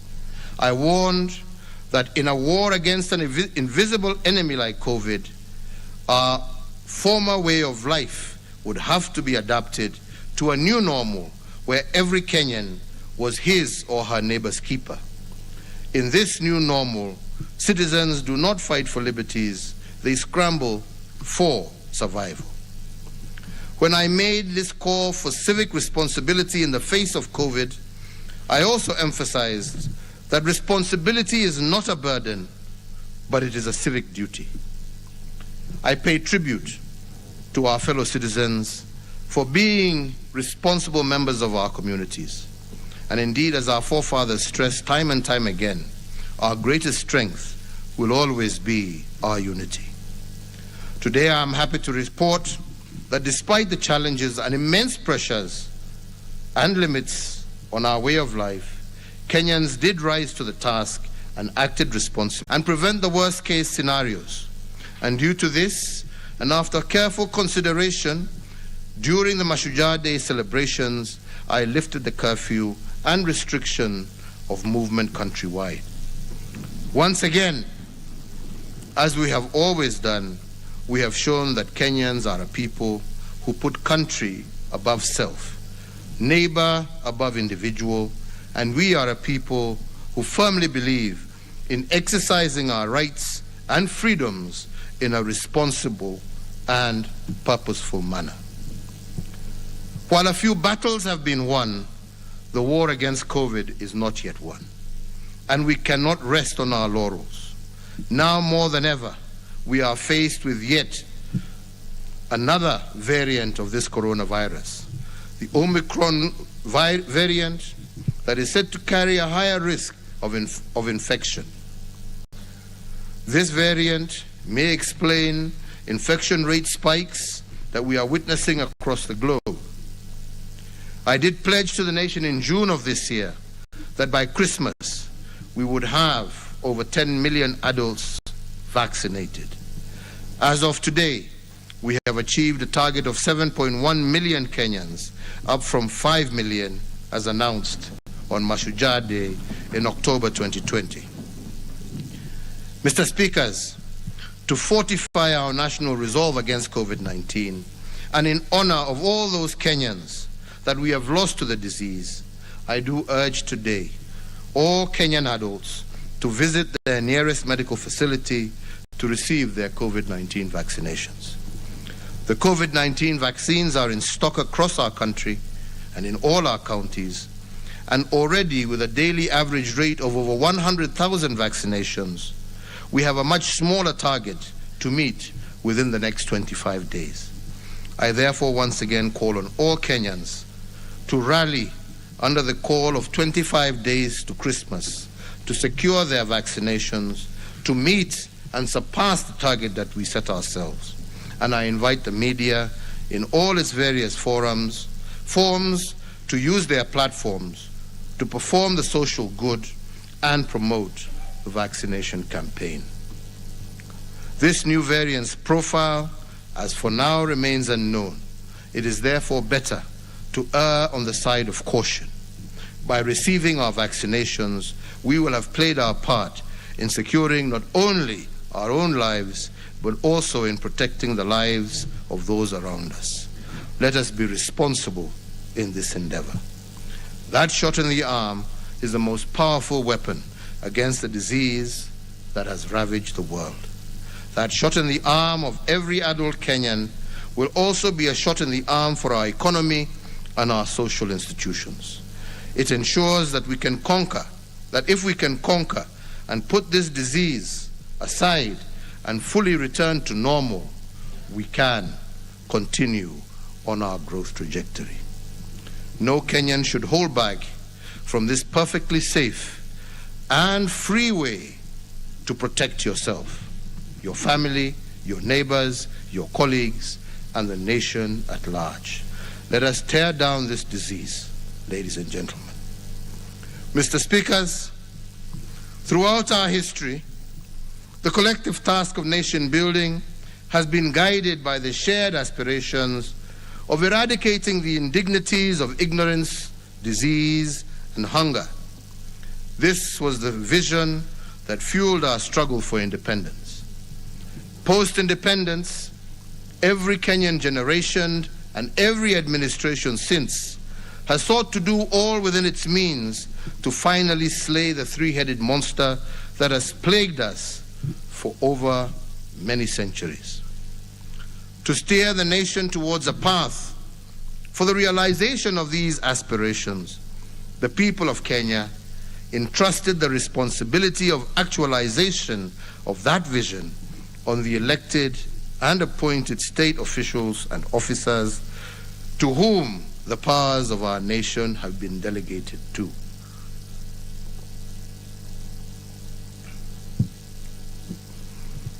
These elected appointed state officers include 47 governors, 350 members of the National Assembly, 67 members of the Senate, and 2,240 members of the county assemblies. We are many, but we must act as one. One government of Kenya that acts in unison to give the people of Kenya a better present and a brighter future. Our collective contributions to move the nation closer to our destiny of a more fair, just, and equitable Kenya for all builds on the intentions of previous administrations as supported by the Houses of Parliament and the organs of the state. I say this fully aware of the enormous work, that this enormous work cannot be concluded in one generation. Ours is a relay race, where we receive the baton and run the race and pass it on to our successors unbroken. Mr. Speaker, sirs, the most notable intergenerational quest is what inspired the Big Four agenda as a strategic guide for my second term in office. To do so, my administration and our colleagues in both tiers of government had to make commitments towards a transformation in 4 key areas of intent. The first one is liberating our people from the poverty of dignity caused by inadequate services. The second is transitioning our people, especially our youth, from being recipients of handouts to producers of goods and services, as well as owners of capital. The third is building a holistic base of human capital that is food secure and health assured. And the fourth is the restoration of the dignity and the pride inherent of one owning a decent home. Mr. Speakers, I will now give an account of what my administration has done not only in the last year, but what we have attempted to do in the last 8 years as well. And I will use the last 8 years to give this august Houses a scale against which everything that my administration has achieved is to be measured. I will use history as a yardstick that we can borrow from to appreciate the achievements of our 2 tiers of government and our objective of delivery. The first area of thrust that I will report on is the state of our economic development, and I will borrow from the 4 legacy frames I articulated in my Madaraka Day speech of June 30th, 2020 in Kisumu City. Under the state of our economic development, I will report on 2 frames that have guided me and my administration. These are economic acceleration and the big push investments. Allow me, honorable members, to start with economic acceleration, which is increasing the speed of achieving our economic goals. I also use the word acceleration to imply the mechanism of multiplying our economic fundamentals. When my administration took office in April of 2013, we were eager to multiply what was bequeathed to us. And I am happy to report to this Parliament that we have multiplied our critical fundamentals in ways that even I did not imagine possible. For instance, in 2013, Kenya was Africa's 12th wealthiest nation with a GDP of 4.74 trillion Kenya shillings. This GDP was accumulated in a span of 123 years through 4 administrations before ours, because I include the colonial administration. In just 8 years, my administration has multiplied the GDP by a factor of 2+. Today, our GDP stands at Kenya shillings 11 trillion, up from the 4.75 trillion, and from being ranked as the 12th wealthiest nation in Africa when I took over, we have now moved 6 ranks to become the 6th wealthiest nation in the continent on account of the choices that we have made. And as I said earlier, in the second quarter of this year, our real GDP grew by 10.1%, the first such growth in the history of our economy. The notable contributions to this growth include the ICT sector, which grew by a significant 25.1% in the second quarter of 2021. In fact, the ICT sector is projected to become a prime mover of our economic growth in years to come. Other sectors that contributed significantly to the real GDP in the reference quarter include the transport sector, which grew by 16.9%, and manufacturing, which grew by a record 9.6%. However, the hotel industry presents a more compelling picture of recovery from the COVID menace. At the height of the COVID pandemic in 2020, this industry registered a negative growth of 63.5% in the third quarter of 2020. During the first quarter of 2021, this industry showed some improvement and contracted by 48.8%. By the second quarter of 2021, this industry was on a path of recovery and had grown by 9.1%, showing a remarkable upturn. Here, I look forward to all our international and global partners. COVID will not be defeated by locking us all down and by shutting off parts of the world that you think are problematic. No one will be safe from COVID until we are all safe. Please, jameni, tumefanya kazi, msitufungie tena jameni. Honorable members, ladies and gentlemen, given that we have doubled our GDP in a record 8 years, it is no wonder that Kenya is projected to grow twice as fast as the sub-Saharan economies in the period of 2021 to 2022. And all this because of leadership and the power of choice. Allow me to give further example of acceleration and the multiplication of our fundamentals as a strategic intent of my administration. A case in point is that we have doubled our real GDP. We have also doubled our road network across the entire republic. Besides the roads infrastructure, my administration has made the largest infrastructure project in a century with the construction of the standard gauge railway. In respect of roads infrastructure, when my administration came to the helm, there were 11,200 kilometers of tarmac road constructed by 4 previous administrations in 123 years. Like I said, I include the colonizers as well.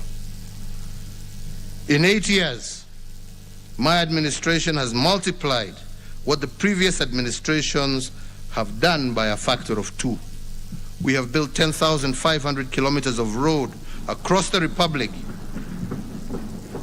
and doing so 15 times faster than previous administrations, and I will expound on this in a little while. Our railway, on the eve of the Madaraka Day of the year 2017, we marked a transformative moment for Kenya and for Africa when the Madaraka Express made its inaugural journey from Mombasa to Nairobi. The largest infrastructure project in Africa had become a reality, and a brand new modern railway had become a feature of our homeland and nation. Since then, the way we travel to Mombasa has been redefined, with Madaraka Express having served over 6,495,000 passengers, while our cargo gets to the stores of our enterprises efficiently and on time, with a record of 17.6 million tons of cargo transported from the 1st of January 2018 to yesterday, the 29th of November 2021. Turning to power generation, our acceleration model was applied to the production and distribution of electricity countrywide. When I took the oath of office in 2013, Kenya's total grid was 1,300 megawatts. But 8 years later, Kenya's total grid has doubled and now stands at 2,600 megawatts, and this translates to approximately 325 megawatts installed every year under my administration. It means that for every year, we have installed 325 megawatts since 2013. Previous administrations installed a combined average of only 12 megawatts per year. Put differently, in 8 years, we have generated 40 times more power per year compared to the past. It is worth noting, honorable members, that 73% of this power is green. In fact, Kenya is leading the African continent in the generation of green energy. But this is not the only thing in Kenya. It's not the only thing which Kenya is leading the continent. I am proud to report that we have connected more power than in any other part of the country in just 6 years. In fact, Kenya is the leading country in Africa with respect to household connection electricity. In the 8 years, we have connected 1.7 million more homes. No, sorry, we have connected 1.7 million more households than Egypt. Similarly, we have connected as many households as South Africa and Nigeria combined during the 8 years of my administration. In real terms, only 2.3 million households had been connected to power when I took over in 2013. In 8 years, we have tripled this number by connecting an extra 6.3 million households.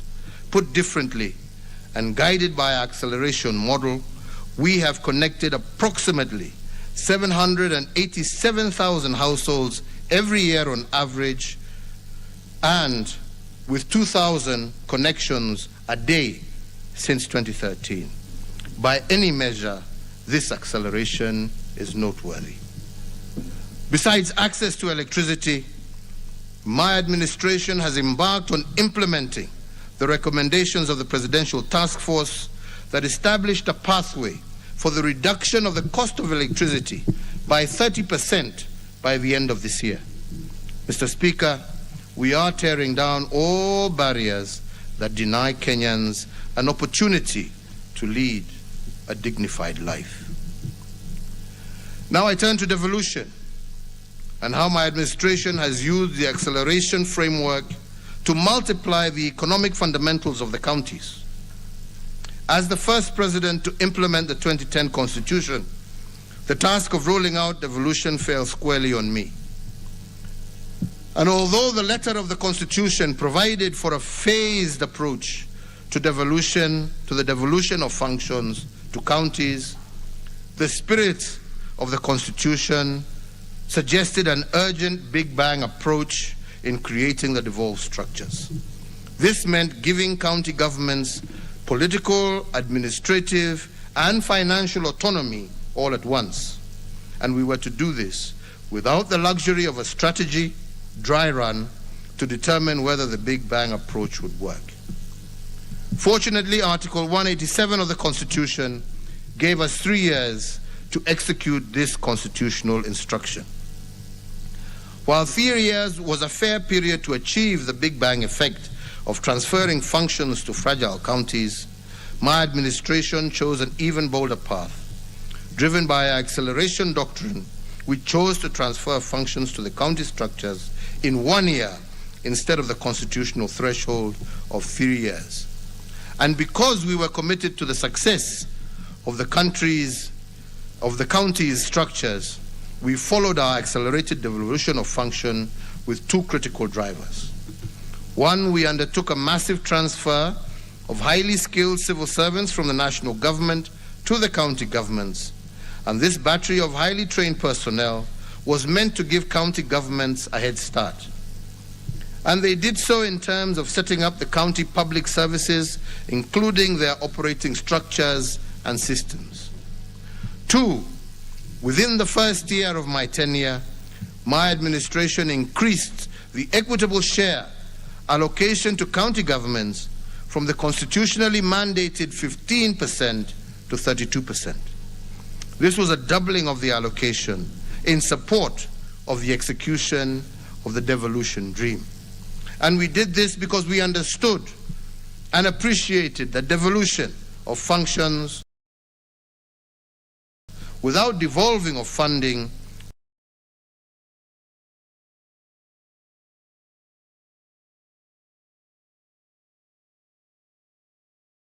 was an exercise in futility. Today, the national government has disbursed approximately 2.4 trillion to county governments over the last 8 years. The aggregate amount that will have been dispersed to the counties for the next financial year will ensure that this figure surpasses the 3 trillion mark. In other words, this percolation of resources changed the economic fundamentals at the county level. It has fast-tracked the embeddedness of devolved functions in 8 years, and evidence abounds on this, but allow me to give a few examples. Accelerated devolution has, for instance, delivered shoes with a magical label made in Kitui County, Kenya, and given Makueni County its first mango processing plant. Makueni County received 110 million from the Devolution Advice and Support Program. This money supported the processing plant and benefited 12,000 mango farmers by creating value addition. That plant is now buying one mango at 15 shillings from farmers who previously sold their produce in the open marketplace at 5 shillings at the very best, other than let their mangoes rot away. Their incomes have grown tenfold and provided ground for their farming undertakings to take off. Makueni is also on record as being one of the counties with the capacity to manufacture its own oxygen, especially in the context of COVID-19. And their universal health care insurance scheme, known as Makueni Care, is also a good example. Another example of county innovation is in Kajiado. In the wake of COVID-19 pandemic, the county looked for a way of distributing food to members of its populace through an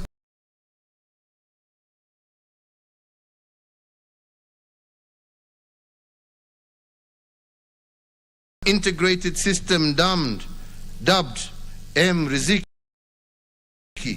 which virtually linked financiers and beneficiaries. 30,000 households of their population in Kajiado were able to receive food using the system in 2020. M-Riziki saved the county the logistical nightmare of transportation, and the digital platform also ensured that shopkeepers who partnered with the county were to provide goods remained in business during the COVID duress. This innovative approach in distributing relief food closed off avenues of corruption and created highly efficient ways of delivering services to the population. Honorable members, there are many more testimonials on how accelerating the formation of county structures and supporting them with skilled personnel, resources, and legislation has embedded devolution in the last 8 years. Once sleepy towns across the country have now roared back into life, driving not just grand infrastructure projects, but also tangible increases in household incomes of ordinary Kenyans. Mr. Speakers, as devolution takes root, and as an affirmation of the equitable development we continue to enjoy, and in keeping with the resolution of the Senate, I will tomorrow, the 1st of December 2021, have the high privilege of conferring on Nakuru municipality city status. Nakuru City will join Kisumu, Mombasa, and Nairobi as cities, and with their reputation as East Africa's cleanest town, all of Kenya looks forward to Nakuru City growing by leaps and bounds. So, honorable members, I am happy to report to this august House that my administration has laid a firm and sound foundation for the devolved system of government, a foundation that has the potential to multiply the economic fundamentals of our county economies immeasurably. Ladies and gentlemen, you may ask why we choose to accelerate certain goals in our development agenda. Why do we choose to accelerate the issuance of title deeds, double our road network, build brand new railway lines, double our power production, double our GDP? Why has my administration taken such tremendous strides in creating accelerated development? Honorable members, it took England 200 years to industrialize. It took the United States of America 160 years, and Japan 110 years.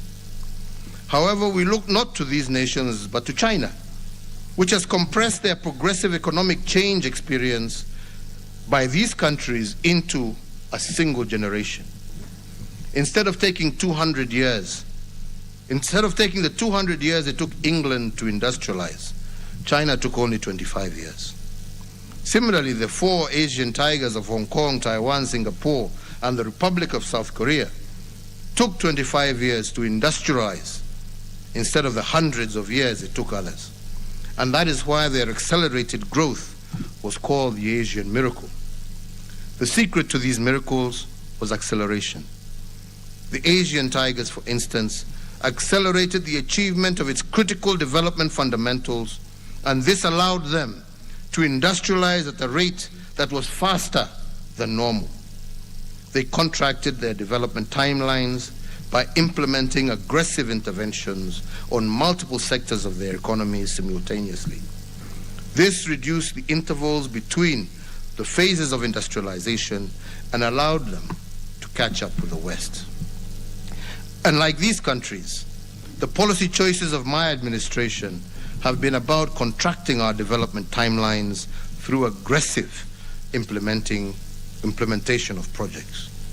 We are moving with speed because there is no time like the present to deliver the dreams of Kenyans for a better tomorrow. If the acceleration model has worked for the Asian tigers, who were at the same level of development as Kenya in 1965, they can work for us too. And if these countries industrialized in 25 years because of bold choices they made, we too can set the path for economic transformation and achieve it in record time, especially if we stop stealing. Mr. Speaker, allow me to report on the second frame of my development agenda, which I referred to in my Madaraka Day speech of this year as the big push investments. These are the bold undertakings that are futuristic in outlook. Most of these interventions are in the form of roads, rail, and ports. Some of them are revival of dead capital installed by previous administrations, which are nonetheless critical to our development path today. Regarding roads, the handiwork of my administration is evident across the entire country. There are some counties that have received their first tarmac roads since God made Kenya. And this was done during my administration. And as I said earlier, in 8 years, we have built approximately the same number of kilometers of road that were built by the colonizers and the 3 previous independent administrations. And although our achievements in this area cannot be gainsaid, I want to reiterate that my administration was not building roads for their own sake.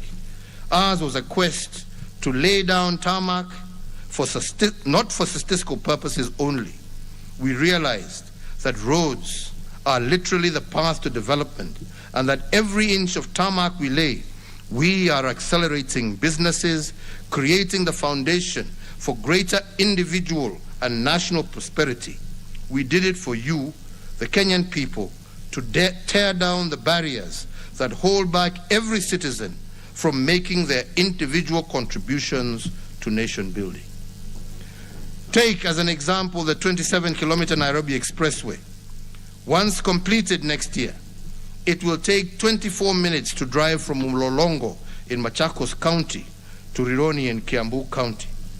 Currently, this journey takes 3 hours, which is the equivalent of flying from Addis Ababa, flying to Addis Ababa and back to Kenya. Let me add that plans for the dual carriageway from Rironi, where the Nairobi Expressway will terminate, to Mau Summit are also at an advanced stage. And once completed, it will take 45 minutes to drive from Nairobi to Naivasha. Across the Republic, in every region, we are converting dusty Maram roads to world-class roads. Our dream is to create an efficient road network that links towns, cities, ports, stations, and markets to consumers. Over the last 8 years, and for the first time since independence, Kenya is now linked to 4 of its 5 neighbors by tarmac roads. This is how we are facilitating the economic integration of our region, tearing down every barrier to the realization of our shared aspirations as a people. For instance, by linking our road networks to the Northern Corridor, we are plugging into the multimodal trade route that links the landlocked countries of the Great Lakes region with the Kenya maritime seaport of Mombasa. Similarly, the East African Coastal Corridor Development Project will link us along the coastline from Malindi through to Lunga Lunga up to Bagamoyo in Tanzania and on to Dar es Salaam. The corridor will promote tourism and trade along the Indian Ocean coast. Of equal note is the Siarare Corridor, which will form an integral link to the Northern Corridor.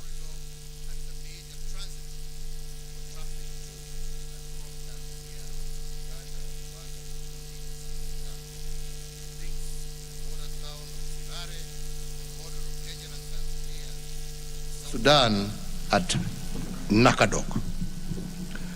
With regard to ports, the development of Lamu Port has been of particular pride to my administration. The port was first conceptualized in 1972, 9 years after we gained independence. However, it took 39 years for works on the Port of Lamu to commence. Through our futuristic model of big push investment, we have made it a reality in only 8 years. The Port of Lamu is the only post-colonial seaport in Africa built and financed by an African government. All other major seaports were built in the late 1800s or 1900s when most of Africa was under colonial rule. This port is therefore significant in terms of the futuristic thinking of our country. We are also in the process of building a road from Lamu through to Garissa and Isiolo, linking up to the Isiolo-Moyale road and opening up the Port of Lamu and the huge potential that exists in northern Kenya and with our partners also in Ethiopia. End of part 1.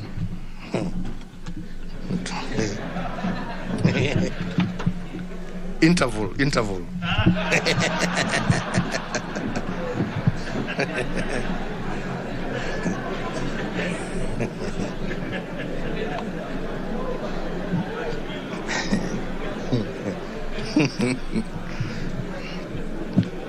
Hi. Honorable speakers, honorable members, because of the sheer depth and breadth of this port, it has the potential to reorganize the world's shipping networks by becoming a transshipment hub in Africa. Transshipment hubs are ports that allow large vessels that are unable to access destined ports of call due to their size.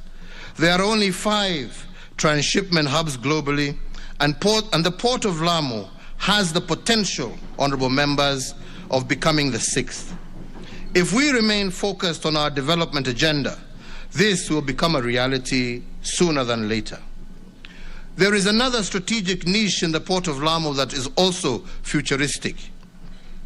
This port is placed right in the middle of the manufacturing hub of the Asia continent in the east and the heart of consumption in the west.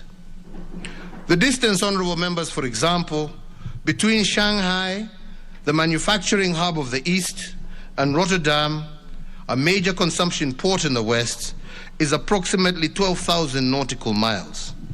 But the distance between Rotterdam and Lamu is only 6,000 nautical miles. If we were to make the coastal region an outsourced manufacturing hub for Western products, the port of Lamu has the potential to cut the price of these products by half. And this would be based purely on shipping costs, because the port of Lamu is half the distance to the west compared to the port of Shanghai.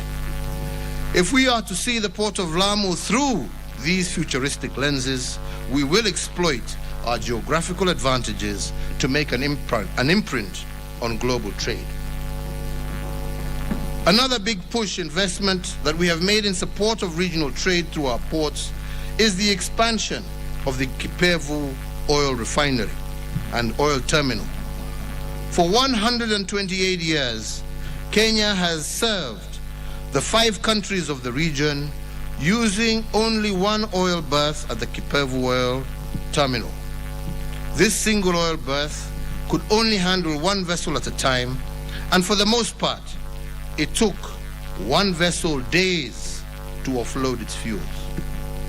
This meant that other vessels in the queue to offload had to wait, incurring huge demurrage charges and penalties by oil marketers. The resultant cost of these inefficiencies are borne by the Kenyan consumer, which overall makes our economy uncompetitive. This year alone, we lost an average of 1 billion shillings in the first 4 months in demurrage at the old Kipevu oil terminal. To tear down the barriers that make our country uncompetitive, we have now put in place a new oil terminal that I shall be opening soon, that will accommodate up to 4 vessels at a time, and instead of taking a whole day of loading fuel, each of the 4 vessels will take 5 hours to offload their fuel cargo. This means that every terminal will have the capacity to handle over 20 vessels a day. Put differently, if the old terminal handled 300 fuel vessels per year on average, the new terminal has the capacity to handle 7,300 vessels annually. Coupled with the improved transportation system connecting Kenya with its neighbors, the expanded capacity will boost our regional trade as well as remove the cost of demurrage and penalties that the Kenyan consumer has to pay. Mr. Speaker, one of my administration's key priorities has also been to revive state undertakings that have been designated as dead capital. I have done this as part of our big push investment because the utility of these state undertakings could not be allowed to go to waste. To increase the speed of reviving this dead capital, I elected to use the Kenya Defence Forces because of their unity of command, military efficiency, and reasonable pricing. As an example, after KDF took over the Kenya Meat Commission, they turned it around in just a few months. Whereas previously, it took farmers 4 years to be paid, they are now paid in 72 hours. KMC has resuscitated the outlets that KMC have, collecting today approximately 1 million shillings every day. Previously, this outlet collected 8,000 shillings daily. Mujiulize hiyo pesa ingine ilikuwa inaenda wapi?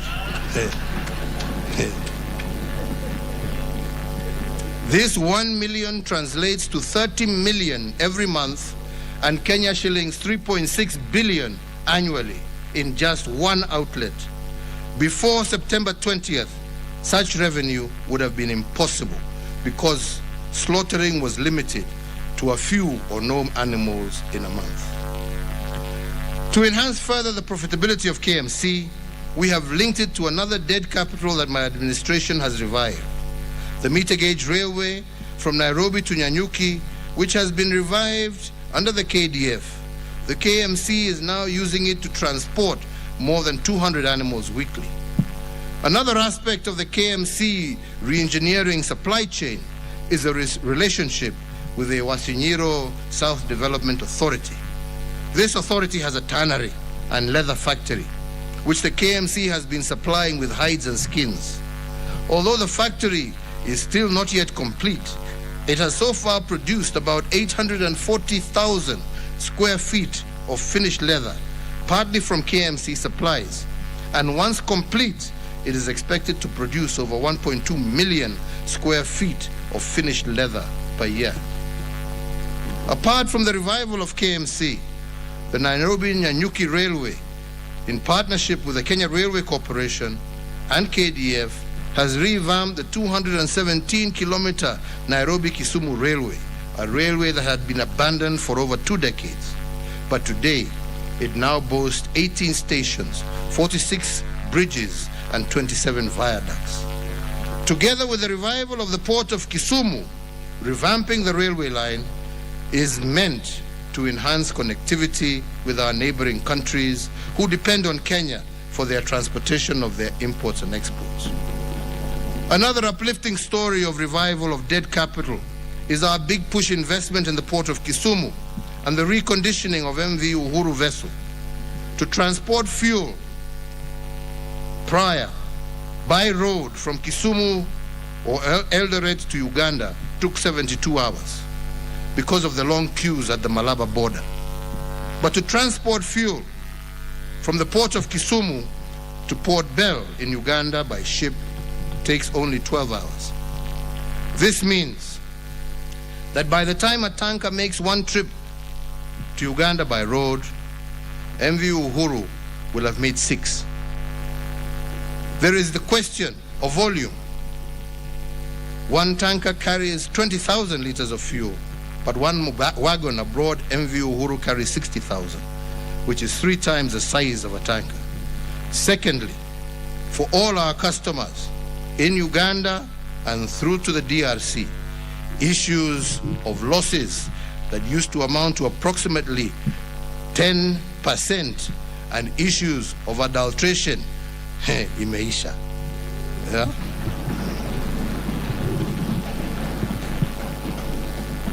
To date, we have transported over 80 million liters of fuel across Lake Victoria to Uganda.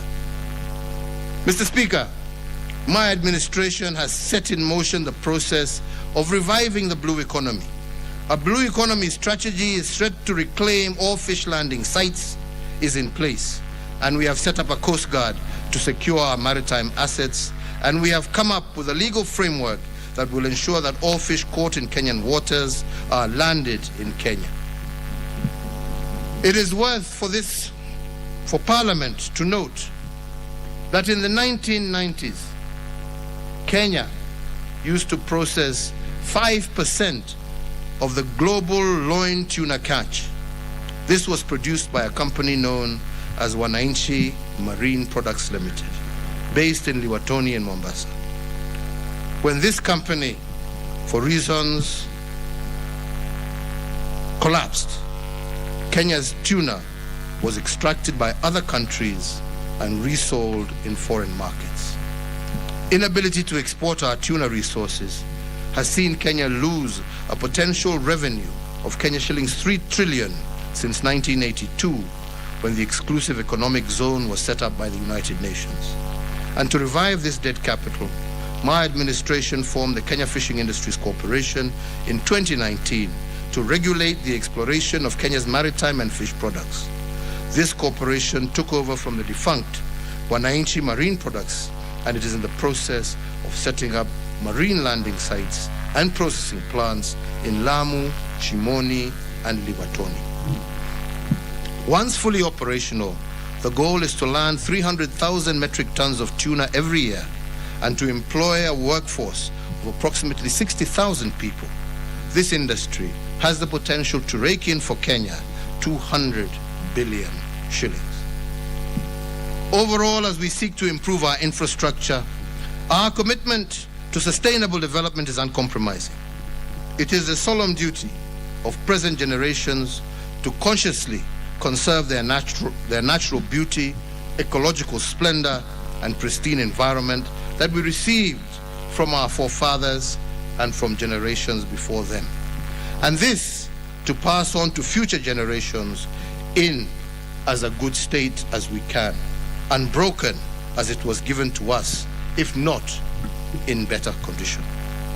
In this regard, I note with satisfaction that our Greening Kenya campaign continues to gain momentum, and as a result, approximately 71,794 kilometers squared of our homeland is currently constituted of tree cover, representing 12.12%, while 52.279 kilometers squared of our country is under forest cover, which represents 8.83, up from 6% previously. Mr. Speakers, we are indeed on course to meet our target of 10% forest cover by the year 2024. For trees are without doubt the lungs of our nation. Mr. Speakers, now I turn to the third frame, which I have used to organize the achievement of goals in my administration. I call it the restoration of dignity, and it is a campaign against the three enemies identified by our forefathers, that of ignorance, poverty, and disease. The founding fathers of our nations defined dignity as freedom from want and freedom from fear. They taught us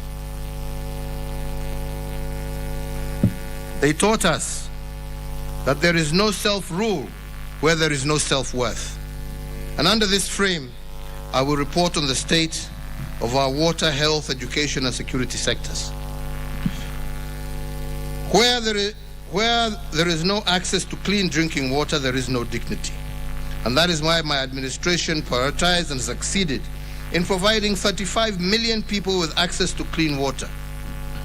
When I took office in 2013, our entire country was served by just 99 public boreholes. In the past financial year alone, we have managed to sink 262 public boreholes, and today more than 2,511 public boreholes have been sunk since 2013, a 25-fold increase in the previous number of boreholes. In order to continue this widening of access to clean water, my administration has over the years invested over 200 billion to implement various dams and other integrated community projects that will increase water supply to vulnerable communities. In the Nairobi metropolitan area alone, the project is set to supply 41.3 million liters of water per day to an additional 2.1 million residents. This is critical because the poverty of dignity is most pronounced in water-scarce economies of the informal settlements and in vulnerable communities. For instance, as is known by some members here, the average daily consumption of water per household in informal settlements in Nairobi is 40 liters. If the price of 40 liters is 40 shillings, a household will have to spend 1,200 shillings per month buying water alone. This is 20% of the income of an average family in most of our informal settlements. And for the most part, the price of water has been higher than that of rent. The poverty of dignity is well illustrated when one considers that the price of water for the rest of Nairobi is Kenya shillings 46 per 1,000 liters. Put differently, the dwellers of our informal settlements have been paying 25 times more for water compared to the rest of Nairobi dwellers. And this is why the Nairobi Metropolitan Service has set up 1,600 water points in all our informal settlements to supply free water to the residents. This initiative has saved dwellers of these settlements up to 20% of their incomes and approximately 1,200 shillings per household, and this is what I call freedom from want. Mr. Speaker, one of the most indignifying challenges of our people has been the high cost of healthcare. There are many testimonies of how families have had to sell ancestral land to cater for high medical bills. This not only rips them of their dignity, but also deprives future generations of ancestral address. The objective of my administration is to end this by providing 100% universal health coverage for essential health services by starting this year. The constitutional right to health care is the element that my administration has been consistently working to fulfill by investing in health facilities, medical equipment, and human resources for health. Our success in this area has been lauded internationally. According to Healthcare Index, which gives a single measure of the state of each country's health system based on data provided by the World Health Organization, Kenya today ranks third behind South Africa and Tunisia among the most improved health systems in Africa in the year 2020. To achieve this, my administration has had to work to increase affordability and availability of healthcare services for all Kenyans. Access speaks to the geographical availability of healthcare facility services, affordability to both the cost of healthcare services and the ability of Kenyans to pay for these medical services. And availability speaks to the extent to which our healthcare facilities have the necessary resources to meet the health needs of Kenyans. In terms of access to healthcare, when my administration took over in 2013, the number of health facilities across the country stood at 4,430. My administration, in conjunction with county governments, has increased our medical facilities by 43% by building an additional 1,912 new hospitals in the last 8 years. This is an average of 239 new facilities per year. In context, in previous 118 years, only 4,430 hospitals had been built in Kenya, an average of 37 hospitals per year. We have built, during that period, 6 times more hospitals than over all the 4 previous administrations. To increase access to specialized medical services and to decongest Kenyatta National Hospital, my administration has upgraded 2 hospitals to referral status during my term. The upgraded hospitals are the Kenyatta University Teaching Referral Research Hospital and its Integrated Molecular Imaging Center in Nairobi County, and the Kenyatta Hospital Complex in Othaya in Nyeri County. The Othaya Annex is currently serving 8 countries in the central Kenya region. To ensure that access to healthcare is cascaded to the lowest administrative unit, Level 5 hospitals have also increased by 44%, Level 4 hospitals increased by 9%, Level 3 hospitals by 34%, and Level 2 hospitals increased by 49%. Regarding affordability of healthcare, my administration has consistently increased the annual allocations to the Ministry of Health. Kenya today has the highest budgetary allocation for health in East Africa, which currently stands at 121.1 billion for the year 2021. Our sizable health budget will be used to expand access to primary health care services, ensure free maternity care, eliminate user fees for public primary care facilities, and subsidize health insurance for the elderly and people with severe disabilities. My administration has also allocated 900 million as conditional grants to support the implementation of free primary health care in all our 47 counties. The highest allocation in conditional grants was to Rift Valley region at Kenya shillings 247.19 million Kenya shillings. The NHIF Super Cover launched in July of 2015 is another initiative of my administration to guarantee affordability of healthcare.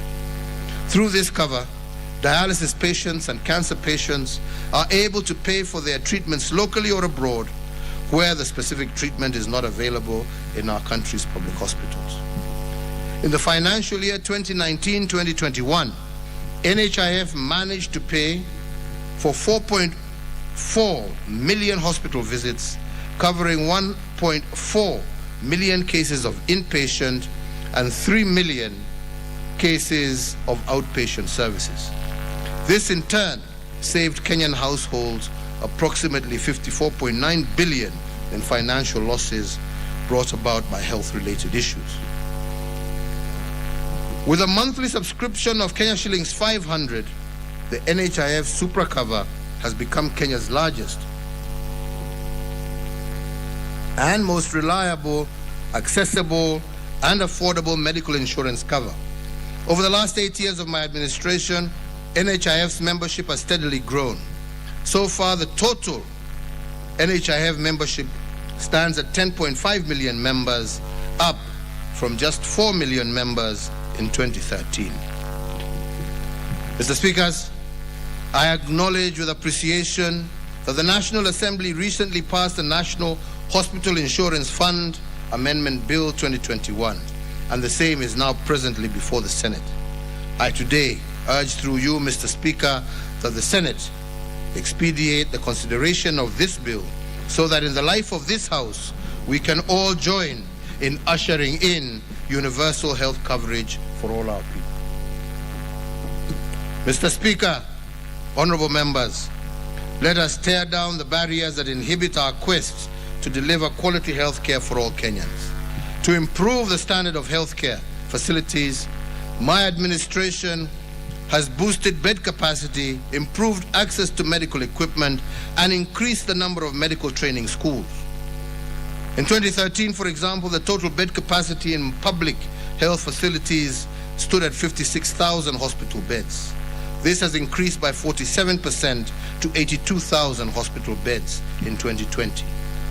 The northeastern region of our country has experienced the highest expansion in hospital bed capacity, up from 2,443 hospital beds in 2013 to 4,566 hospital beds in 2021.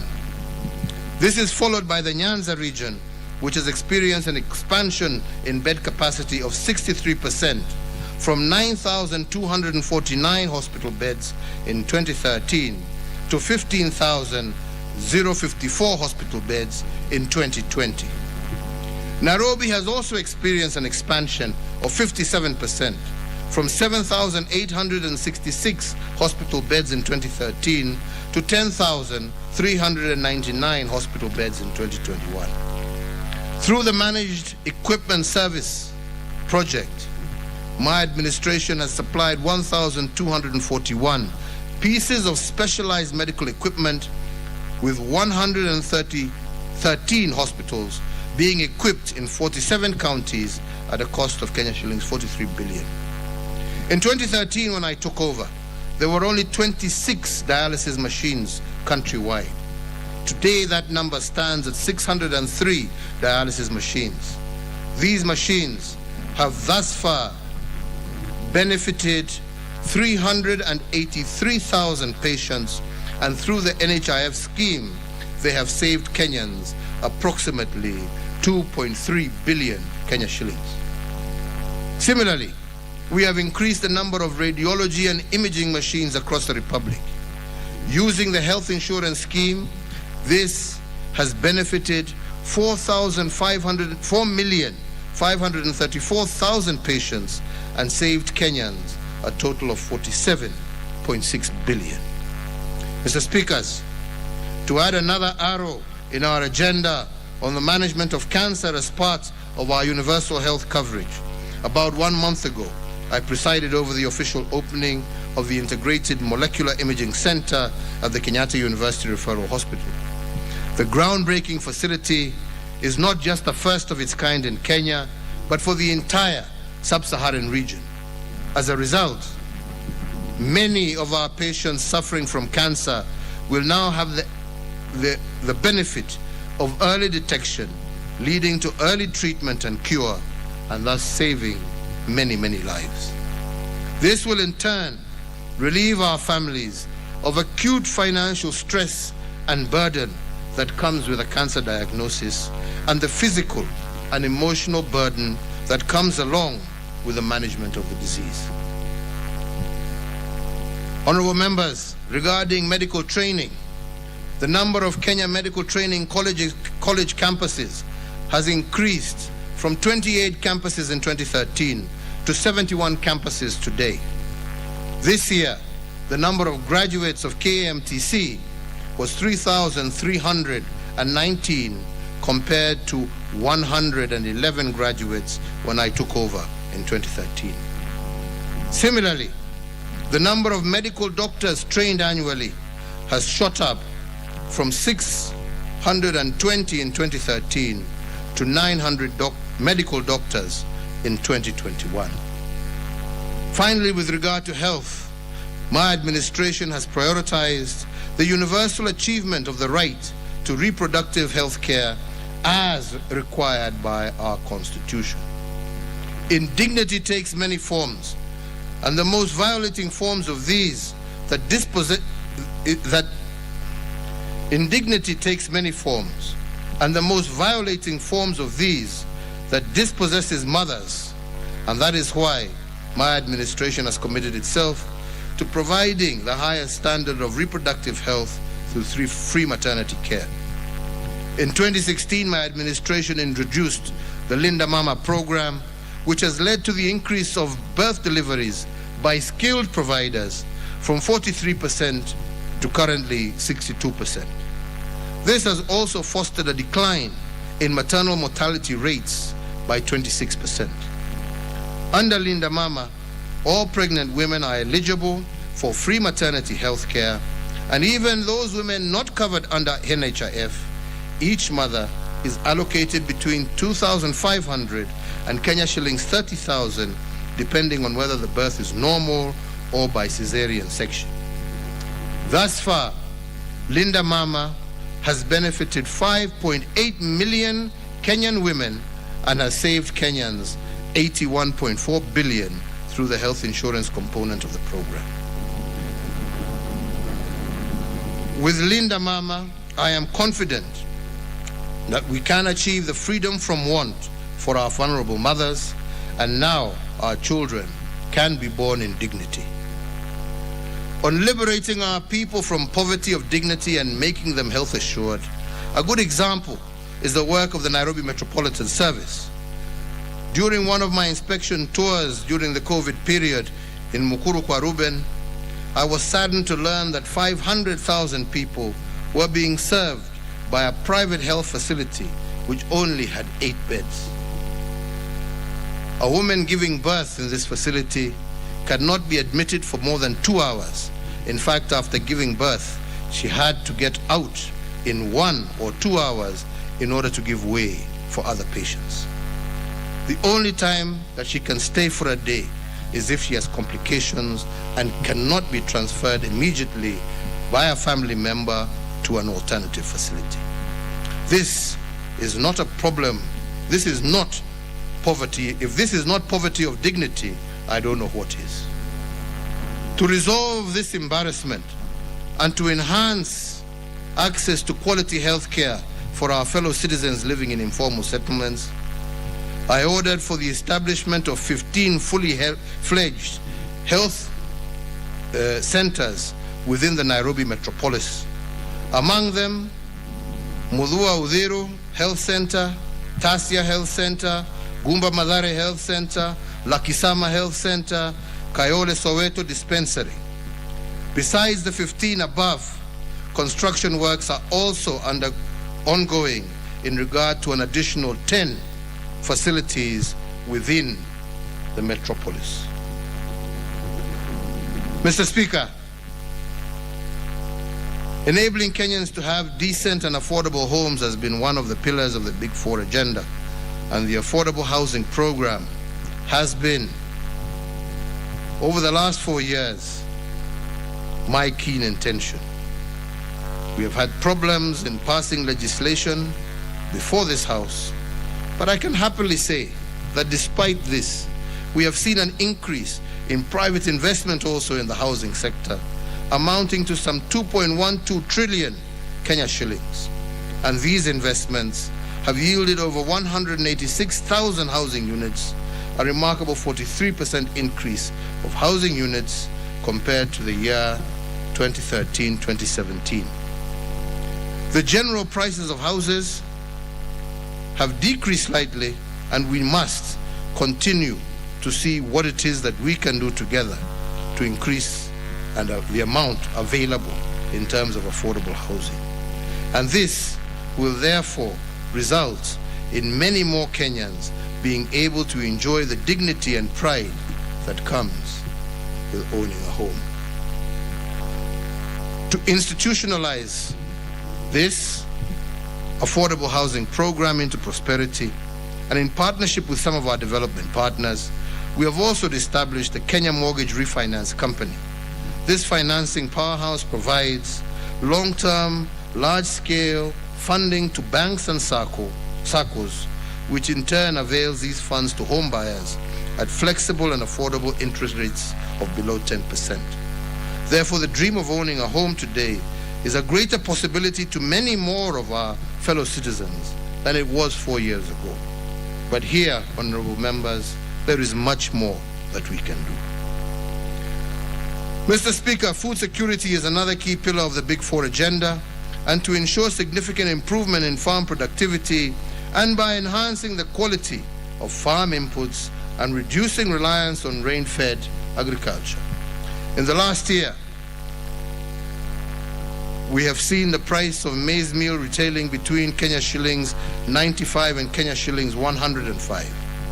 However, despite a bumper crop in some parts of our country, due to the poor performance of the short rains in 2020 and the long rains this year, parts of our country have suffered severe drought situations, and as a result, 2.1 million of our fellow citizens are food insecure. The recurrence of drought is a phenomenon that successive administrations have grappled with little success. And even though we have made progress in the mitigation of drought, the progress has not been fast enough. So as part of our state response, we launched an elaborate framework for ending drought emergencies in Kenya. The framework focused on investing in interventions that will build the resilience of all vulnerable households to drought. This included over Kenya shillings 25 billion investments in the foundations of development of such as sustainable peace building, conflict management, water harvesting, and supply, road construction and improvement, education and training, health and nutrition services. In addition, investment in community-based resilience and drought preparedness projects has also been accelerated through the support of the national as well as county governments, as well as our development partners. The aim of this investment is to improve the livelihoods of vulnerable households by diversifying their livelihoods. As we respond to the current drought, we have commenced with a livestock offtake program and initiated support to the affected citizens in a dignified manner through the cash transfer system, which is a cash transfer system of stipends to affected families that replaces the dignity of having to queue for the distribution of food portions. Mr. Speaker, the government will continue to support all vulnerable households and will endeavor to ensure that notwithstanding the severity of the winds of drought, that no Kenyan will die of hunger.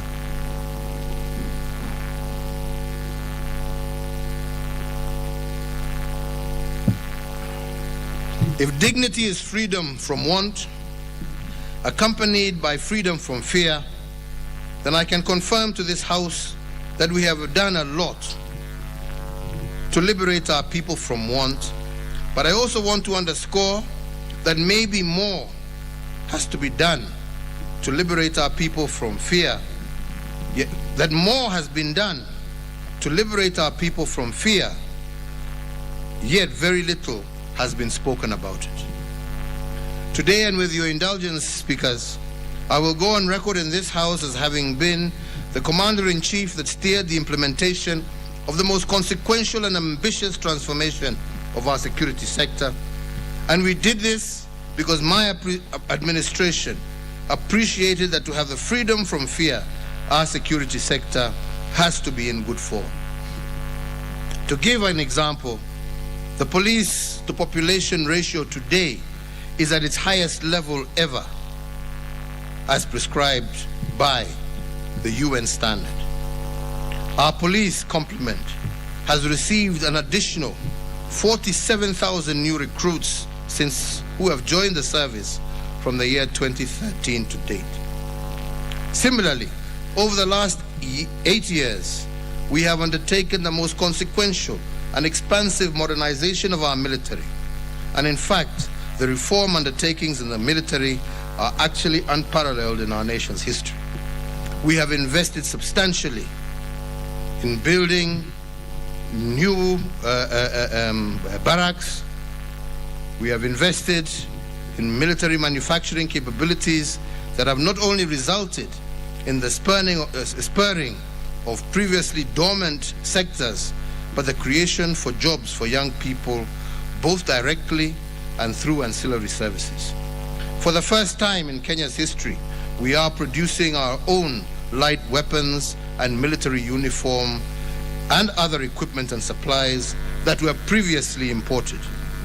We have, as a result, employed over 600 young people in these industries in high-paying, high-skilled jobs and saved our country a lot in foreign exchange.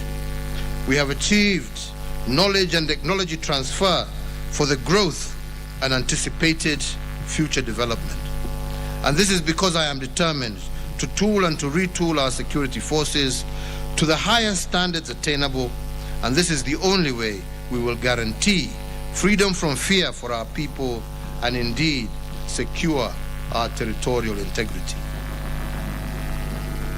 Mr. Speaker, sir, on territorial integrity, I want to go on record in this House that our forefathers bequeathed us our homeland and nation. The government of Kenya will do everything possible to preserve the territory of this great republic and ensure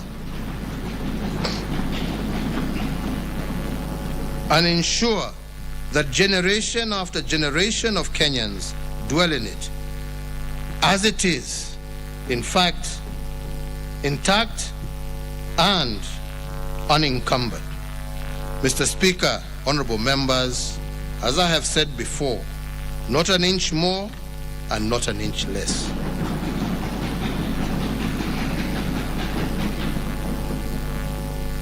Honorable speakers, this aside, I want to say that the health of our security system is not only as good,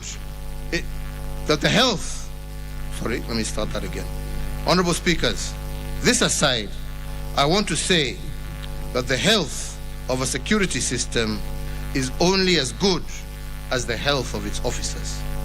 And this is why I have invested in the social welfare of personnel charged with the security of our nation.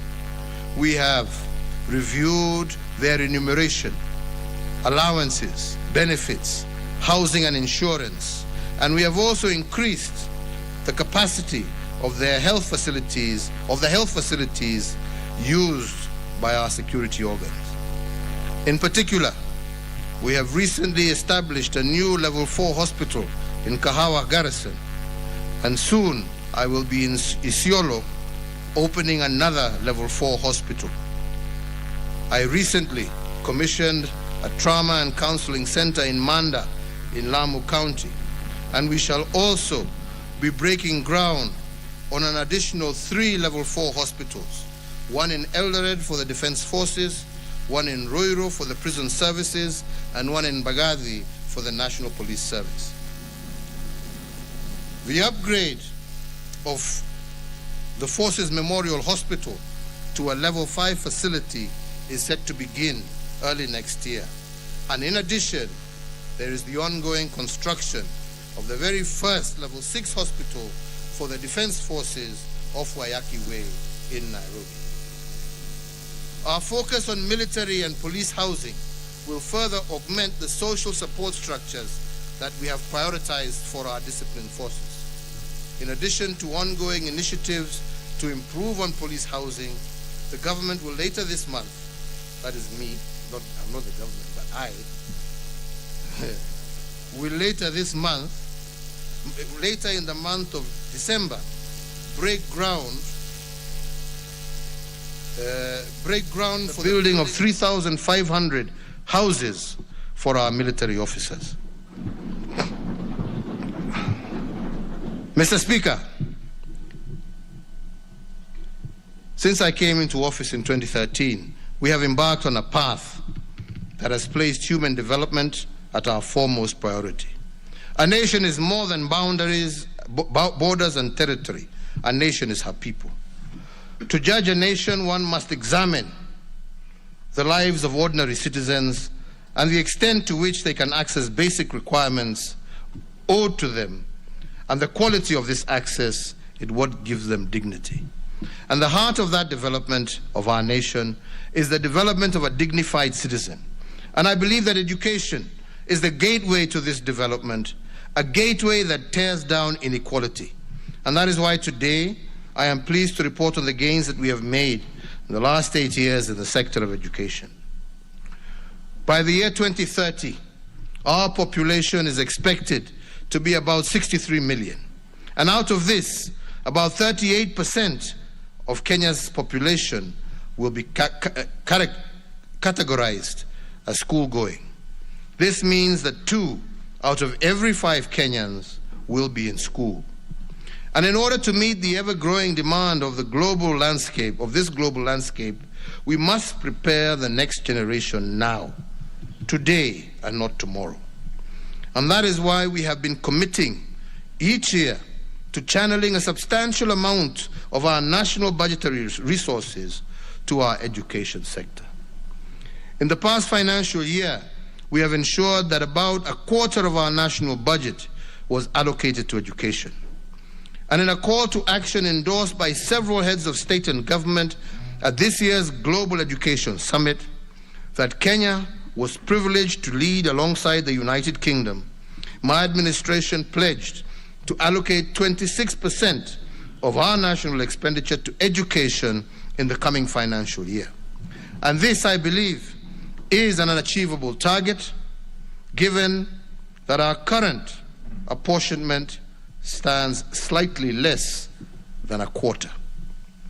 These dedicated funds have allowed us to achieve what was previously thought to be impossible goals.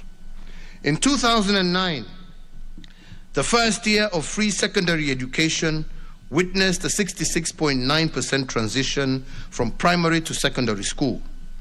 But by 2018, we had increased that transition rate to 85.5%, and today we can proudly report that we have secured a true 100% transition rate for 3 successive years in our primary to secondary system. Equally important is to note that we have now achieved the global feat of a 1-to-1 book ratio in all our public primary and secondary schools. This has improved the quality of education and reduced the cost of education on parents. To further ensure that no Kenyan child is left behind, and therefore to effectively enhance the delivery of the compulsory basic education from primary through to secondary school, I am pleased to report to the House that since 2013, we have recruited an additional 107,000 teachers, approximately comprising of 54,775 primary school teachers and 52,453 secondary school teachers. Our enhancement of manpower in these institutions of basic education by over 25% has significantly mitigated the shortage of teachers in the country and in turn bridged the teacher-to-student ratio.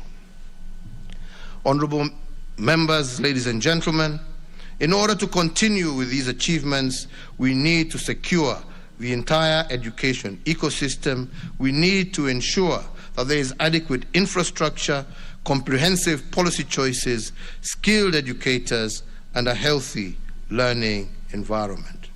In support of this, my administration has grown the number of schools at the pre-primary and primary school levels from 3,764 in 2007 to 10,118 in 2021, and we are building an average of over 1,265 schools each year. Additionally, since 2013, the electrification of schools has been a priority, and currently over 90% of schools are connected to the grid.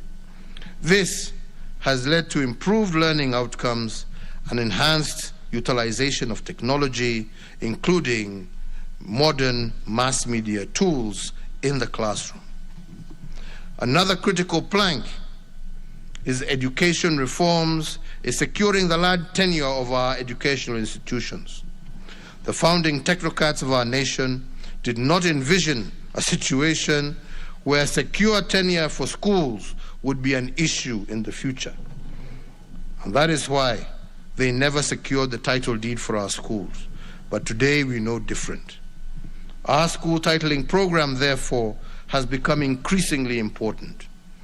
As of 2015, only 4,900 schools had been titled since independence. Today, over 12,000 schools out of a total of 32,354 have been issued with title deeds because of a multi-agency effort.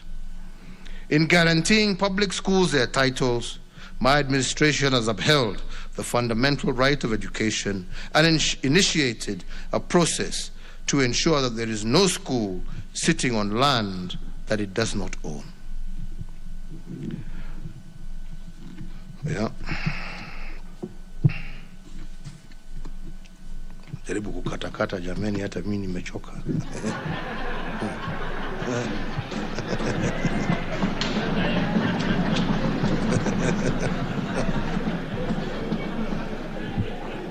Honorable Speaker, honorable members, let me conclude my address by speaking about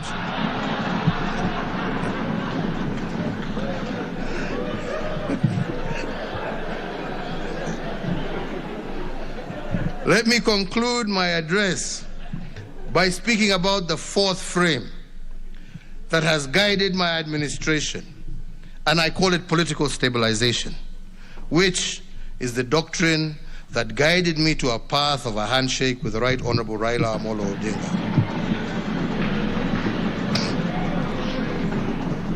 Honorable members, undoubtedly, as I have tried to explain, my administration has secured an impressive economic acceleration, including the doubling of our GDP from 4.74 trillion to 11 trillion shillings. We have also made big push investments that have spurred development, revived debt capital, and boosted entrepreneurship. We have also restored dignity to our people through water and sanitation, healthcare, education, roads, and security reforms. However, all of this would amount to very little without political stabilization. If every 5 years, toxic political climate and election time tensions would reverse the gains painfully secured, our impressive development record of accomplishment would be an immense tower, sadly built on sand but not rock. For the record, political stabilization is not an end in itself. It is a continuous process that every administration, even those that come after me, must apply their minds to and secure. And let me explain. Next month, we will be celebrating 30 years of political pluralism gained following the reintroduction of multi-party politics through the repeal of Section 2A of the former Constitution on the 10th of December, 1991. From the Mulolongo voting system of the KANU era to our vibrant democracy today, we must celebrate the journey that we have taken and the expanded fields of freedom that we enjoy. While undoubtedly multi-party politics has been a much better democratic platform than the single-party state, we must not ignore the very real negative aspects of our politics and electioneering. The evidence of this is plainly observable in the elections of 1992, 97, 2007, 2013, and 2017. And only in 2002, when, well, yours truly surrendered easily, is the only one that did not have a problem. In 1992, the election cost us Kenya shillings 248 billion in lost economic growth. Lives were lost and populations displaced. And during this election, Kenya's foreign direct investment at the time fell by 2/3 from Kenya shillings 1.8 billion to Kenya shillings 600 million. In 2007, the election eroded the equivalent of Kenya shillings economic growth in a matter of days. Lives were lost and populations displaced, just as had been the case to a far lesser extent in 1997. In 2017, we lost close to Kenya shillings 1 billion every working hour for the 123 days we held the election. And in fact, in 2017 election, the economy lost approximately 1 trillion in response to that particular electioneering period. And the question I pose, therefore, to the leadership of this country present here today is this: is this right? Is this trajectory the logical path that our country should take? Thank you. And as I have said before, our country has been in a constitutional moment since 2017. The only question is, what should we do with this constitutional moment? If we do not embrace it, how will it return to punish our nation? And if we embrace it, who are the winners and losers of that moment? That, honorable members, is the question before us today. The parliamentary record, as well as history, reflects that during this reporting period, my administration did attempt to resolve the constitutional dilemma facing our country. We went to the people, and 5 million Kenyans agreed to initiate the process of putting the First Amendment to the 2010 Constitution to a vote. The First Amendment, honorable members, was thereafter taken to county assemblies, where it received nearly unanimous endorsement. In this august parliament, the people's elected representative gave the first mandate a clear nod of approval by a margin in excess of 2/3. If indeed, and I speak to those that need to listen to this, if indeed Article 1 of the 2010 Constitution states that all sovereign power rests in the people of Kenya and can be exercised either directly or through their representatives, the people made their voices heard with regard to the First Amendment.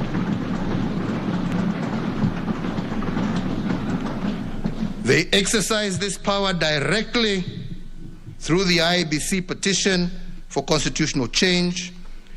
They made this petition indirectly through the county assemblies and parliament, and the record of parliament attests to the fact that the people of Kenya wanted a constitutional change, but a few individuals sat down in a back room and they decided otherwise.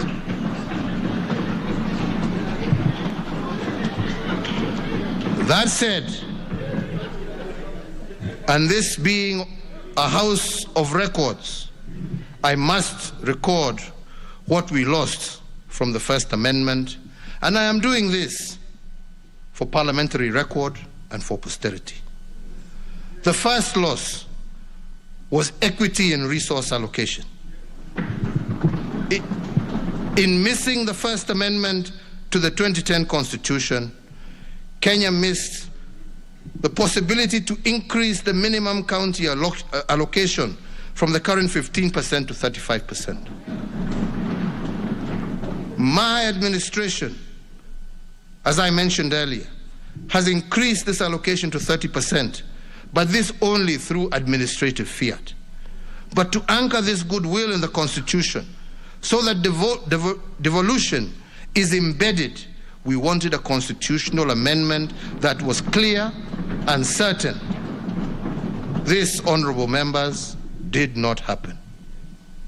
Had this amendment been adopted, counties would have by law received Kenya shillings 562 billion instead of the 316 billion allocated to them in the 2020-21 budget, an increase of over 75% of their current allocation. The second loss, honorable members, from the First Amendment was proportional representation. Proportionality is about the equitable distribution of resources amongst all groups. And on this particular point, I just want to focus on one: gender balance among.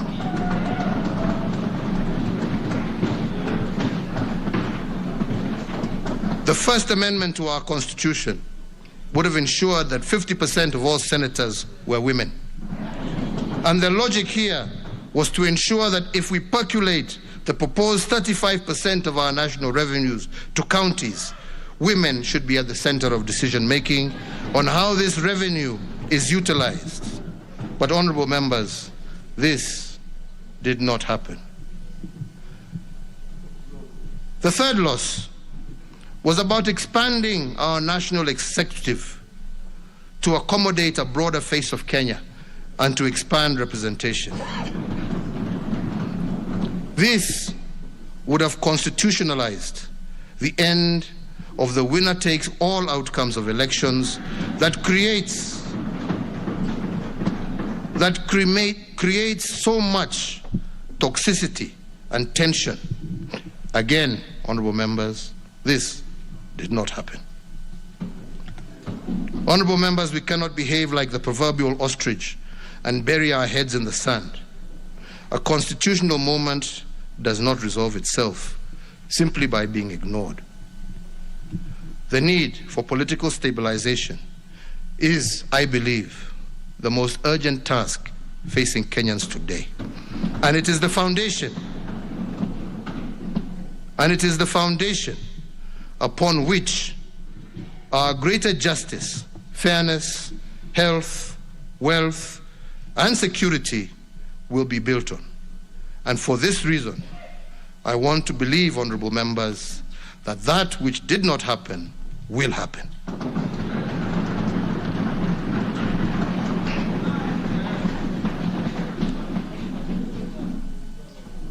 Honorable speakers, ladies and gentlemen, I have given an account of my tenure in office for the last 8 years with a focus on the last year. I want to thank all members of Parliament in both houses for their individual and collective contribution to the realization of our legislative agenda. Over this last year, the National Assembly considered and passed 30 bills, while the Senate passed 19 bills, out of which 3 bills have received presidential assent, while 16 others are before the National Assembly. Mr. Speaker, I also note with appreciation that the National Assembly considered and approved 4 sessional papers, 36 statutory instruments, 15 treaties over the past 1 year, including the Economic Partnership Agreement between the Republic of Kenya and the United Kingdom and Northern Ireland. As you are aware,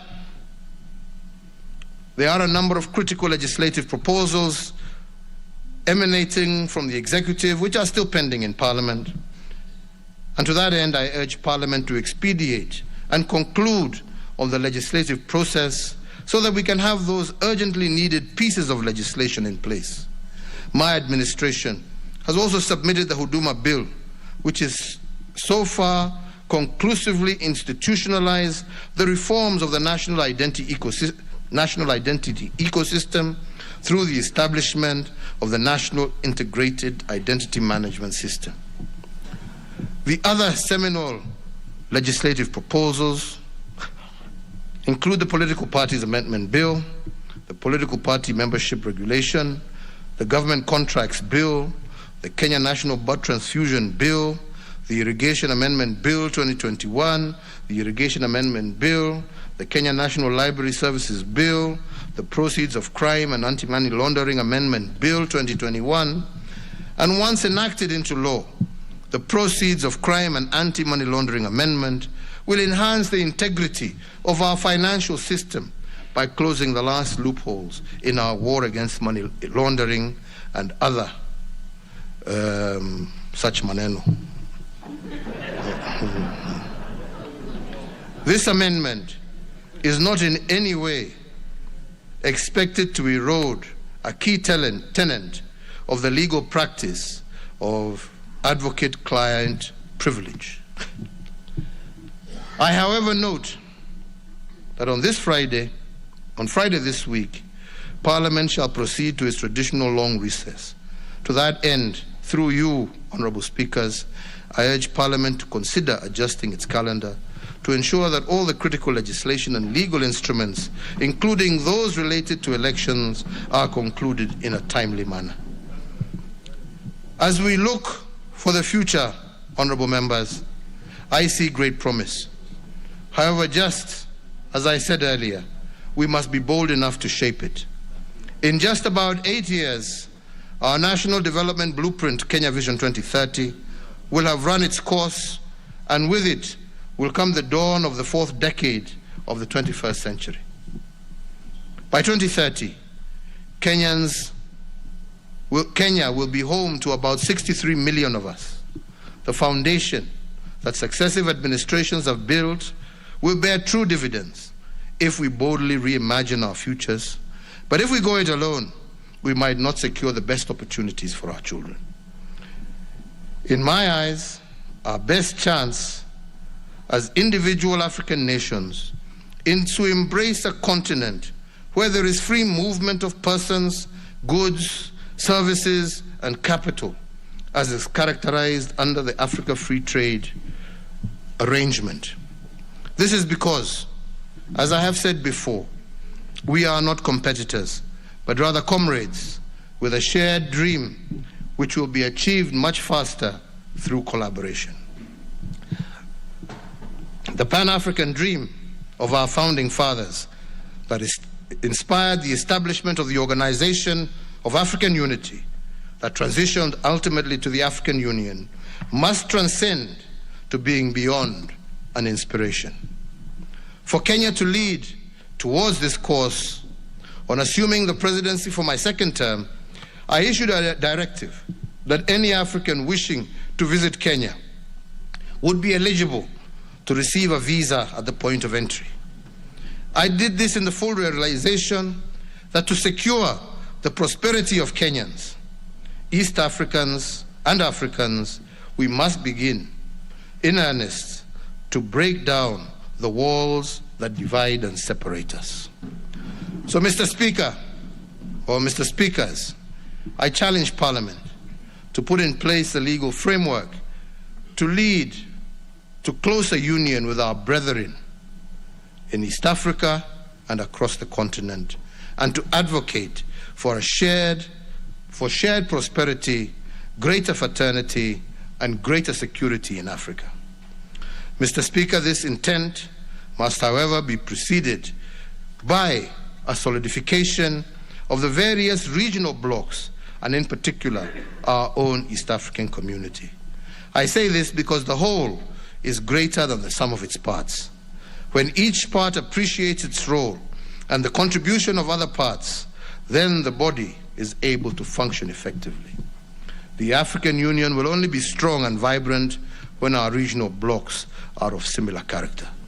We must simultaneously re-energize our common bond as brothers and sisters in East Africa, even as we craft a path to the single African Union. This, Mr. Speaker, is the future that I see, and Mr. Speakers lead this Parliament in tearing down these barriers. So, honourable speakers, honourable members, it is now my high privilege and extreme pleasure to submit to Parliament the following 3 reports as required by the Katiba. A, report on measures taken and progress achieved in the realization of our national values 2020, report on progress made in fulfilling the international obligations of the Republic 2020, and C, report on the state of security of Kenya 2020. I have the pleasure of submitting alongside the constitutionally required reports, the report on the Kenya Business Climate Reforms Milestone Report 2020-21. I submit the report in recognition that micro, small and medium enterprises remain the lifeblood of our economy, and as I stated earlier, my administration has instituted various reforms over the last years that tore down the barriers that constrain the growth of micro, small and medium enterprises, enabling these enterprises to seize more opportunities and build back better. In that regard, I commit the reports of the record to the record of Parliament so as to maintain the momentum of the powerful engine that has kept our economy roaring. I thank you all, and may God bless you, and may God bless, preserve, and protect the Republic of Kenya and her people. And now, therefore, I hand over the reports to the Speaker of the Senate and the Speaker of the National Assembly in that order. Asanteni sana.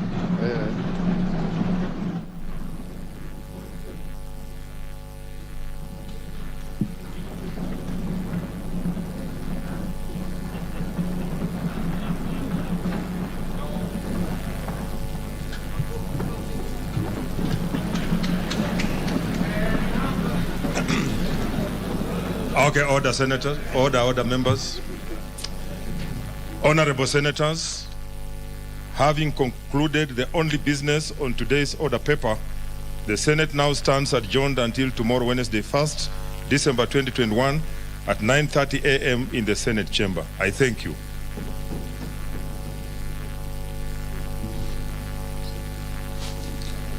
Honourable members of the National Assembly, the National Assembly now stands adjourned until Wednesday, 1st of December 2021 at 9:30 a.m. All honourable members and invited guests will join His Excellency the President for our reception at the Parliament courtyard, just in front. In the meantime, honourable members, please remain standing in your places as His Excellency the President and the Speaker's procession leave the chamber. I thank you.